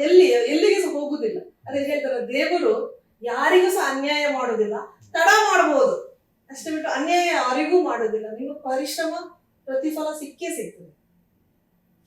ಮೇಡಮ್, ಭಾರತೀಯ ಸಂಪ್ರದಾಯದ ಪ್ರಕಾರ ವಿಭಕ್ತ ಮತ್ತು ಅವಿಭಕ್ತ ಕುಟುಂಬ ಅಂತ ಎರಡು ಇದೆ ನಮ್ಮಲ್ಲಿ. ಇದ್ರ ಬಗ್ಗೆ ಒಂದು ಸ್ವಲ್ಪ ವಿಶ್ಲೇಷಣೆ. ನಮ್ಮ ಭಾರತೀಯ ಸಂಸ್ಕೃತಿಯಲ್ಲಿ ಮೊದಲೆಲ್ಲ ನಾವು ಕೂಡು ಕುಟುಂಬಗಳಿತ್ತು. ಯಾಕಂದ್ರೆ ಇವಾಗ ಅದನ್ನ ನಮ್ಮ ಪರಿಕಲ್ಪನೆ ಕೂಡ ಸಾಧ್ಯ ಇಲ್ಲ. ಅದನ್ನ ಮಾಡ್ಬೇಕಂತ ಹೇಳುದು ಕೂಡ ಅಷ್ಟು ಸಮಂಜಸ ಅಲ್ಲ. ಯಾಕೆಂದ್ರೆ ಮೊದಲು ನಮ್ಮ ವೃತ್ತಿ ಹಾಗಿತ್ತು. ನಮ್ಮ ಒಬ್ಬರು ಜಾತಿಯ ಪ್ರಕಾರ ವೃತ್ತಿ ಮಾಡ್ತಾ ಇದ್ರು. ಈಗ ನಮ್ಮ ಮನೆಯಿಂದ ಪುರೋಹಿತ ಮಾಡ್ತಾರೆ, ಎಲ್ಲರೂ ಪುರೋಹಿತಿಗೆ ಅಥವಾ ಅಡಿಗೆ ಕೆಲಸಗಳನ್ನ ಮಾಡ್ತಾ ಇದ್ರು. ಅವರವರೆಲ್ಲ ಒಟ್ಟಿಗೆ ಮಾಡಿ ಆ ಜಾಗದಲ್ಲಿ ಅವರಿಗೆ ಕೆಲಸಗಳು ಸಿಗ್ತಾ ಇತ್ತು. ಇವಾಗ ಹಾಗೆಲ್ಲ, ಒಬ್ರು ಲಾಯರ್ ಇದ್ದಾರೆ, ಒಬ್ರು ಡಾಕ್ಟರ್ ಇದ್ದಾರೆ, ಒಬ್ರು ಇಂಜಿನಿಯರ್ ಇದ್ದಾರೆ, ಅವರು ಎಲ್ಲರೂ ಒಟ್ಟಿಗೆ ಕೂಡಿ ಕೆಲಸ ಮಾಡ್ಲಿಕ್ಕೆ ಆಗುದಿಲ್ಲ. ಅದು ವೃತ್ತಿ ಬೇರೆ ಆಗಿದೆ. ಅವರ ಒಂದು ಅರಸತ್ವ ಬೇರೆ ಬೇರೆ ಕಡೆ ಹೋಗ್ತಾರೆ. ಒಳ್ಳೆ ಅವಕಾಶಗಳಲ್ಲಿ ಸಿಗ್ತದೆ, ಅವರ ಪ್ರತಿಭೆಗೆ ಮನ್ನಣೆಯಲ್ಲಿ ಸಿಗ್ತದೆ, ಹುಡ್ಕೊಂಡು ಹೋಗ್ತಾ ಇರ್ತಾರೆ. ಹಾಗಾಗಿ ಒಟ್ಟಿಗೆ ಬಾಳ್ಲಿಕ್ಕೆ ಆಗ್ಲಿಲ್ಲದ್ರು ಕೂಡ, ಫಿಸಿಕಲಿ ನಾವು ಒಟ್ಟಿಗೆ ಬಾಳ್ಲಿಕ್ಕೆ ಆಗ್ಲಿಲ್ಲ ಕೂಡ, ದೈಹಿಕವಾಗಿ ಬೇರೆ ಬೇರೆ ಕಡೆ ಇದ್ರು ಕೂಡ ಮಾನಸಿಕವಾಗಿ ನಾವು ಒಟ್ಟಿಗೆ ಇರ್ಬೋದು. ಒಂದು ಮಾತಾಡ್ತಾ ಇರೋದು, ಫೋನಲ್ಲಿ ಮಾತಾಡ್ತಾ ಇರ್ಬೋದು. ಈಗ ಸುಮಾರು ನಮಗೆ ಸೌಲಭ್ಯಗಳಿದ್ದಾವೆ. ಅಥವಾ ಒಂದು ಮನೆಯಲ್ಲಿ ಮದುವೆ, ಮುಂಜಿ, ಹಬ್ಬ ಹರಿದ್ರೆ ಅಷ್ಟು ವರ್ಷಕ್ಕೆ ಒಂದ್ಸಲ 2 ಸಲ ಒಟ್ಟು ಸೇರಿ ಎಲ್ಲವನ್ನ ಮರೆತು ಖುಷಿಯಾಗಿರುವಂಥದ್ದು. ಅದೇ ಇವಾಗ ನಮಗೆ ಉಳಿದಿರುವಂಥದ್ದು. ಅಂದ್ರೆ ನಮ್ಮ ಮಕ್ಕಳನ್ನ ನಾವು ಕರ್ಕೊಂಡು ಹೋದ್ರೆ, ಪ್ರತಿ ಸಲ ರಜೆಯಲ್ಲಿ ನಮ್ಮ ಮಕ್ಕಳನ್ನ ಊರಿಗೆ ಕರ್ಕೊಂಡು ಹೋದ್ರೆ ಅವರಿಗೆ ಇವರು ದೊಡ್ಡಪ್ಪ, ಇವರು ದೊಡ್ಡ ಅಮ್ಮ, ಇವರು ಚಿಕ್ಕಪ್ಪ, ಎಲ್ಲರೂ ಅಂಕಲ್ ಆಂಟಿ ಆಗಿಬಿಡ್ತಾರೆ. ಆ ಒಂದು ಸಂಬಂಧದಲ್ಲಿ ನಮ್ಮಲ್ಲಿ ಬೇರೆ ಬೇರೆ ಸ್ತರಗಳಿದಾವೆ ಅಂತ ಗೊತ್ತಾಗೋದಿಲ್ಲ. ಮೇಡಮ್, ನಾವು ಇವತ್ತಿನ ಕಾಲಘಟ್ಟದ ಒಂದು ಸ್ಪರ್ಧಾತ್ಮಕ ಜಗತ್ತಿನಲ್ಲಿ ಇದೆ. ಈ ಸ್ಪರ್ಧೆ ಅನ್ನೋದು ಈ ಮನುಷ್ಯನ ಜೀವನದಲ್ಲಿ ಎಷ್ಟು ಮುಖ್ಯವಾಗಿದೆ? ನೀವು ನೋಡಿ, ಸ್ಪರ್ಧೆಯಲ್ಲಿ ಓಡುವ ತನಕ ನಿಮಗೆ ತುಂಬಾ ಇಂಪಾರ್ಟೆಂಟ್. ನೀವು ಗೆದ್ದ ನಂತರ ನಾವೆಲ್ಲರೂ ಫಿಲಾಸಫರ್ ಆಗ್ತೇವೆ. ಇವಾಗ ಹಣ ಮಾಡುದು, ಹಣ ಇಲ್ಲದವರಿಗೆ ಹಣ ಮಾಡುವ ಉದ್ದೇಶ ಆಗಿರ್ತದೆ. ಹಣ ಮಾಡಿದ್ರೆ ಅವ್ರು ಹೇಳ್ತಾರೆ ಹಣ ಜೀವನದಲ್ಲಿ ಇಂಪಾರ್ಟೆಂಟ್ ಅಲ್ಲ ಅಂತ. ಅದು ನೀವು ಯಾವ ಘಟ್ಟದಲ್ಲಿ ಇದ್ದೀರಿ, ನೀವು ಯಾವ ಲೆವೆಲ್ ಅಲ್ಲಿ ಇದ್ದೀರಿ ಅದರ ಮೇಲೆ ಡಿಪೆಂಡ್ ಆಗಿರ್ತದೆ. ನೀವು ಸ್ಪರ್ಧೆಯಲ್ಲಿ ಓಡ್ತಾ ಇದ್ರೆ ಸ್ಪರ್ಧೆ ತುಂಬಾ ಇಂಪಾರ್ಟೆಂಟ್. ನೀವು ಗೆದ್ದು ಒಂದು ಸ್ಥಳಕ್ಕೆ ಸೇರಿದೆ ಅಂದ್ರೆ ಸ್ಪರ್ಧೆ ಪ್ರಯೋಜನ ಇಲ್ಲ. ಜೀವನದಲ್ಲಿ ನಾವು ನಮ್ಮನ್ನೇ ಐಡೆಂಟಿಟಿ ಇರಬೇಕಂತ ಮಾತಾಡ್ತೇವೆ. ಹಾಗಾಗಿ ಅದಕ್ಕೊಂದು ವಿಧವಾದ ವಿಶ್ಲೇಷಣೆ ಇರ್ತದೆ. ನೀವು ಹೇಗೆ ತಗೊಳ್ತೀರಿ ನಿಮ್ಮ ಜೀವನವನ್ನು ಅದರ ಮೇಲೆ ಡಿಪೆಂಡ್ ಆಗಿರ್ತದೆ. ಇವಾಗ ಒಂದು ಗೆಲುವು ಮತ್ತು ಯಶಸ್ಸು ಸಿಕ್ಕಿದಂತ ವ್ಯಕ್ತಿ ಯಾವ ರೀತಿ ಇರಬೇಕು? ಅದೇ ನಾನು ಹೇಳಿದ ಅವಾಗ ಯಶಸ್ಸಿಗೆ ಹೇಳಿದ್ರೆ ನಿಮಗೆ ಗೊತ್ತಿರಬಾರ್ದು. ನೀವು ಗೆದ್ದಿದ್ದೀರಿ ಅಂತ ನಿಮಗೆ ಗೊತ್ತಿರಬಾರ್ದು, ಯಶಸ್ಸು ಸಿಕ್ಕಿದೆ ನಿಮಗೆ ಗೊತ್ತಿರಬಾರ್ದು. ಅದೆಲ್ಲೋ ಇದೆ, ಅದೊಂದು ಜರ್ನಿ ಆಗಿರ್ಬೇಕು, ಅದೊಂದು ನಿಮಗೆ ಪ್ರಯಾಣ ಆಗಿರ್ಬೇಕು, ಅದು ನಿಮಗೆ ಖುಷಿ ಕೊಡ್ತಾ ಇರಬೇಕು. ಅದು ಸಂಭ್ರಮ ಆದ್ರೆ ನಿಮಗೆ ಖಂಡಿತವಾಗಿ ಖುಷಿ ಕೊಡ್ತದೆ. ನೀವೆಲ್ಲ ಎಲ್ಲೋ ಒಂಚೂರು ಗೆದ್ದಾಗ ಖುಷಿ ಕೊಟ್ಟೇ ಕೊಡ್ತದೆ. ನೀವೆಲ್ಲ ತಪ್ಪು ಮಾಡಿದ್ರೆ ನಿಮಗೆ ಬೇಜಾರು ಆಗೇ ಆಗ್ತದೆ. ಆದ್ರೆ ಅದೊಂದು ಪ್ರಯಾಣ ಆಗಿರ್ಬೇಕು, ಅದೊಂದು ಡೆಸ್ಟಿನೇಷನ್ ಆಗಿರ್ಬೇಕು. ಈ ಅಲ್ಟಿಮೇಟ್ ಖುಷಿ ನನ್ನ ಡೆಸ್ಟಿನೇಷನ್ ಅಂತ ಆಗ್ಲೇ ಇರ್ತದೆ, ಅದೊಂದು ಗುರಿ ಆಗಿರ್ಬೋದು. ಅದೊಂದು ಪ್ರಯಾಣದುದ್ದಕ್ಕೂ ನೀವು ಕಲ್ಲು ಮುಳ್ಳು ಮಳೆ ಐಸ್ ಕ್ರೀಮ್ ಎಲ್ಲ ತಿಂತ ಹೋಗ್ತಾ ಇರಬೇಕು. ಇವಾಗ ನೀವತ್ತು ದುಬೈನಲ್ಲಿ ಸಾಕಷ್ಟು ನಿರೂಪಣೆ ಮಾಡಿದ್ದಾರೆ. ಇಲ್ಲಿ ನಿಮಗೆ ಸ್ಪರ್ಧಾತ್ಮಕ ಅಂತ ಏನಾದ್ರು ಕಾಂಪಿಟೇಷನ್ ಅಂತ ಏನಾದ್ರು ನಿಮಗೆ ಬಂದಿದೆಯಾ? ಇಲ್ಲವೇ ಇಲ್ಲ. ಅದು ನಿಜವಾಗಿ ಹೇಳ್ಬೇಕಂದ್ರೆ UAE ಕನ್ನಡದ ನಿರೂಪಕರ ಬಹಳಷ್ಟು ಕೊರತೆ ಇದೆ. ಇವಾಗ ನೀವು ನೋಡಿದ್ರೆ ವಾರದಲ್ಲಿ 3, 4, 5 ಕಾರ್ಯಕ್ರಮಗಳಿದ್ದಾವೆ. ನಾವು ಪ್ರತಿದಿನ ನಾವು ಮಾಡಿದವರನ್ನೇ ಮಾಡ್ತಾ ಇರ್ತೇವೆ ನಾವು ನಿರೂಪಣೆ. ನೀವು ಅಲ್ಲಿ ಇನ್ನಷ್ಟು ಜನ ಬಂದ್ರೆ, ವಿಶೇಷವಾಗಿ ನಾನು ಹೆಣ್ಮಕ್ಳಲ್ಲಿ ಕೇಳ್ಕೊಳ್ತಾ ಇದ್ದೇನೆ, ಸ್ವಚ್ಛ ಕನ್ನಡ ಮಾತಾಡೋರು ಇದ್ದಾರೆ, ನೀವು ಧೈರ್ಯ ಮಾಡಿ ಸಣ್ಣ ಸಣ್ಣ ಕಾರ್ಯಕ್ರಮಗಳನ್ನ ನೀವು ನಿರೂಪಣೆಗೆ ಶುರು ಮಾಡಿ. ನೀವು ಜಾಸ್ತಿ ಅಪೇಕ್ಷೆ ಇಟ್ಕೊಂಡು ಬರಬೇಡಿ. ನಿರೂಪಣೆಗೆ ಬರುವಾಗ ನೀವು ಆರಂಭ ಮಾಡಿ. ಫಸ್ಟ್ ನಿಮಗೆ ವರ್ಷಕ್ಕೆ 1 ಕಾರ್ಯ, ನಾನು ಅಷ್ಟೇ ಮೊದಲ ಆರಂಭ ವರ್ಷಕ್ಕೆ 1-2 ಕಾರ್ಯಕ್ರಮ ಮಾಡ್ತಾ ಇದ್ದದ್ದು. ಅವಾಗ ಕಾರ್ಯಕ್ರಮಗಳು ಕಡಿಮೆ ಇತ್ತು. ನಿಮಗೆ ಸಿಗೋದು ಎಲ್ಲಾದ್ರೂ ಒಬ್ಬರು ನಿಮ್ಮನ್ನ ಗುರುತಿಸಿ ಮತ್ತೆ ಅವಕಾಶಗಳು ಕೊಡ್ತಾರೆ. ಬನ್ನಿ, ನಿರೂಪಣೆಗೆ ಬನ್ನಿ. ಕೇವಲ ನಿಮಗೆ ಮುಂದಿನ ಸ್ಟೇಜ್ ಬೇಕಂತಲ್ಲ, ನೀವು ಫಸ್ಟಿಗೆ ನೀವು ಬ್ಯಾಕ್ ಸ್ಟೇಜ್ ಸಪೋರ್ಟ್ ಇಂದ ಶುರು ಮಾಡಿ. ಅವಾಗ ನಿಮ್ಗೆ ಗೊತ್ತಾಗ್ತದೆ ಟೈಮ್ ಹೇಗೆ ಮ್ಯಾನೇಜ್ ಮಾಡುದು, ಯಾರಿಗೆ ಸನ್ಮಾನ ಮಾಡುದು ಏನು ಪ್ರೊಸೆಸ್ ಇದೆ, ಗೌರವ ಕೊಡುವುದು ಏನು ಪ್ರೊಸೆಸ್ ಇದೆ, ಅದಕ್ಕೆ ಅದೆಲ್ಲ ನಿಮಗೆ ಅರ್ಥ ಮಾಡ್ಕೊಳ್ಳಿ. ಮತ್ತೆ ನೀವು ಹೆಚ್ಚು ಕಾರ್ಯಕ್ರಮಗಳಿಗೆ ಹೋಗಿ ನೋಡಿ. ನಿಮಗೆ ವೇದಿಕೆ ಕೊಟ್ರೆ ಮಾತ್ರ ಕಾರ್ಯಕ್ರಮಕ್ಕೆ ಬರುದು ಅಂತಲ್ಲ, ನಿಮಗೆ ವೇದಿಕೆ ಸಿಗದೇ ಇದ್ದಾಗಲೂ ಕಾರ್ಯಕ್ರಮಕ್ಕೆ ಹೋಗಿ ನೋಡಿ, ಅದೊಂದು ಅನುಭವ ಹೇಳ್ತೀವಿ. ಸಪೋರ್ಟ್ ಮಾಡಬೇಕು, ಅನುಭವ ಇರಬೇಕು. ಹೆಚ್ಚು ಹೆಚ್ಚು ನಿರೂಪಕರು ಕನ್ನಡ, ವಿಶೇಷವಾಗಿ ಸ್ವಚ್ಛ ಕನ್ನಡ ಮಾತಾಡುವ ಹೆಚ್ಚಿನ ನಿರೂಪಕರು ಬರಲೇಬೇಕು UAE ಕನ್ನಡ ವೇದಿಕೆಗಳಿಗೆ. Thank you so much madam. ಎಷ್ಟು ತುಂಬಾ ಚೆನ್ನಾಗಿ ಮಾತಾಡಿದ್ದಾರೆ. ಏನಾದ್ರು ಹೇಳಿಕ್ಕಿದೆ ಇನ್ನೇನಾದ್ರು ಕೊನೆಯದಾಗಿ ಹೇಗಾಯ್ತು ನನ್ನ ಜೊತೆ ಇಷ್ಟೊತ್ತು ಮಾತಾಡ್ಕೊಳ್ಳಿ? ತುಂಬಾ ಖುಷಿ ಆಯ್ತು ಅಕ್ಷಯ್, ತುಂಬಾ ಥ್ಯಾಂಕ್ಸ್ ನನ್ನನ್ನು ಕರೆದು ಮಾತಾಡ್ಸಿದಕ್ಕೆ. ಇದು ಒಂದು ಹೊಸ ಒಂದು ಆರಂಭ, ಈ ತರದ ಪಾಡ್ಕಾಸ್ಟ್ ನೀವು ತುಳುವಲ್ಲಿ ಮಾಡ್ತಾ ಇದ್ರಿ, ಕನ್ನಡದಲ್ಲಿ ಮುಂದುವರಿಸಿ. ಕನ್ನಡದಲ್ಲಿ ಇನ್ನು ಮುಂದುವರಿಸಿತು, ಯಾಕೆಂದ್ರೆ ಕನ್ನಡದ ಸುಮಾರು ಪ್ರತಿಭೆಗಳಿದ್ದಾವೆ, ಎಲ್ಲೆಂದರಲ್ಲಿ ಕೂತಂತ ಸುಮಾರು ಪ್ರತಿಭೆಗಳಿದ್ದಾವೆ UAE ಯಲ್ಲಿ. ಖಂಡಿತ ಅವ್ರನ್ನ ಕರೆಸಿ ನೀವು ಮಾತಾಡಿಸಿ. ನಿಮಗೂ ಕೂಡ ಈ ತರದ ಒಂದು ವೇದಿಕೆಯನ್ನು ಸೃಷ್ಟಿ ಮಾಡ್ಲಿಕ್ಕೆ ನೋಡಿ ಅದೊಂದು ಮಾಡ್ಬೇಕಂತ ಅನಿಸ್ತಲ್ಲ, ಅದಕ್ಕೆ ದೇವರಿಗೆ ಥ್ಯಾಂಕ್ಸ್ ಹೇಳ್ಬೇಕು ಮೊದಲು. ಮತ್ತೆ ನಾನು ಕೊನೆಯದಾಗಿ ಏನ್ ಹೇಳ್ಬೇಕು ಅಂದ್ರೆ, ನಮ್ಮದು ಇದು ನಾವು ಇಲ್ಲಿ ಮಾಡ್ತಾ ಇರೋದು, ನಾವು ನಮ್ಮ ನಾಡಿಂದ ಇಷ್ಟು ದೂರ ಬಂದು ಇದು ನಾವು ಕನ್ನಡದ ಸೇವೆ ಅಂತ ಮಾಡ್ತಾ ಇರೋದು. ಕನ್ನಡದ ಸೇವೆ ಅಥವಾ ನಾವು ಇಲ್ಲಿ ನಾವು ದೇವರು ನಮ್ಮ ಧರ್ಮಕ್ಕೆ ನಾವು ಏನೋ ಹಿಂದೆ ಕೊಡುದು, ನಾವು ಏನು ತಗೊಂಡಿದ್ದೇವೆ ನಾವು ಸಮಾಜದಿಂದ ಅದರ ಒಂದು ಸಣ್ಣ ಭಾಗವನ್ನು ಹಿಂದೆ ಕೊಡ್ತಾ ಇದ್ದೇವೆ ಅಷ್ಟೇ. ಅದು ಬಿಟ್ಟು ನಾವೇನು ದೊಡ್ಡ ಸಾಧನೆ ಮಾಡ್ಲಿಲ್ಲ, ದೊಡ್ಡ ಏನೂ ಒಂದು ಯಶಸ್ಸನ್ನ ಸಾಧಿಸಿ ನಾವು ಸಾಧನೆ ಮಾಡ್ತಾ ಇದ್ದೇವೆ ಅಂತ ಅಂಥದ್ದು ಏನೂ ಇಲ್ಲ. ನಾವೇನು ಸಮಾಜದಿಂದ ತಗೊಂಡಿದ್ದೇವೆ ಅದನ್ನು ನಾವು ಸಮಾಜಕ್ಕೆ ಹಿಂದೆ ಕೊಡುವ ಸಣ್ಣ ಪ್ರಯತ್ನ ಮಾಡ್ತಾ ಇದ್ದೇವೆ ಅಷ್ಟೇ. Thank you so much ma'am. ಇಷ್ಟೊತ್ತು ನನ್ನ ಜೊತೆ ಮಾತಾಡಿದ್ದೀರಾ, ಸಾಕಷ್ಟು ನಿಮ್ಮ ಬಾಲ್ಯದ ನೆನಪುಗಳನ್ನ ನೆನಪಿಸ್ಕೊಂಡಿದ್ದೀರಾ. ಅದ್ರ ಜೊತೆಗೆ ನಿಮ್ಮ ನಿರೂಪಣೆಯಲ್ಲಾದಂತಹ ಒಂದು ನೆನಪುಗಳು, ಸವಿ ನೆನಪುಗಳನ್ನು ಮಾತಾಡಿದ್ದೀರಾ, ಸಾಕಷ್ಟು ವಿಚಾರಧಾರೆಗಳನ್ನ ನಮ್ಮ ಜೊತೆ ಹಂಚ್ಕೊಂಡಿದ್ದೀರಾ. Thank you so much. ಇನ್ನು ಮುಂದೆ ಕೂಡ ನಿಮ್ಮ ಒಂದು ನಿರೂಪಣೆಯ ಬದುಕು ಪಯಣ ಹಿಂದೆ ಹೀಗೆ ಮುಂದುವರಿ, ಸಾಕಷ್ಟು ಗೌರವ ಸನ್ಮಾನಗಳು ನಿಮ್ಮ ಪಾಲಿಗೆ ಒದಗಿ ಬರಲಿ ಅಂತ ಹೇಳುತ್ತಾ ಇವತ್ತಿನ ಒಂದು ಎಪಿಸೋಡ್ ಅನ್ನ ಮುಕ್ತಾಯ ಮಾಡ್ತಾ ಇದ್ದೇನೆ. ಈ ಒಂದು ಪಾಡ್ಕಾಸ್ಟ್ ನ ಶೇರ್ ಮಾಡಿ ಎಲ್ರಿಗೂ. ನಮಗೆ ಇನ್ನಷ್ಟು ಪ್ರೋತ್ಸಾಹ ಕೊಡಿ, ಇನ್ನಷ್ಟು ಸಾಕಷ್ಟು ಕನ್ನಡದ ಪ್ರತಿಭೆಗಳನ್ನ ಈ ಒಂದು ವೇದಿಕೆಯಲ್ಲಿ ಕರೆತರುವಂತ ಒಂದು ಪ್ರಯತ್ನ, ಪ್ರಾಮಾಣಿಕ ಪ್ರಯತ್ನ ಮಾಡ್ತೇನೆ ಅಂತ ಹೇಳುತ್ತಾ ಈ ಒಂದು ಕಾರ್ಯಕ್ರಮಕ್ಕೆ ಮುಕ್ತಾಯಗೊಳಿಸ್ತೇನೆ. Thank you so much.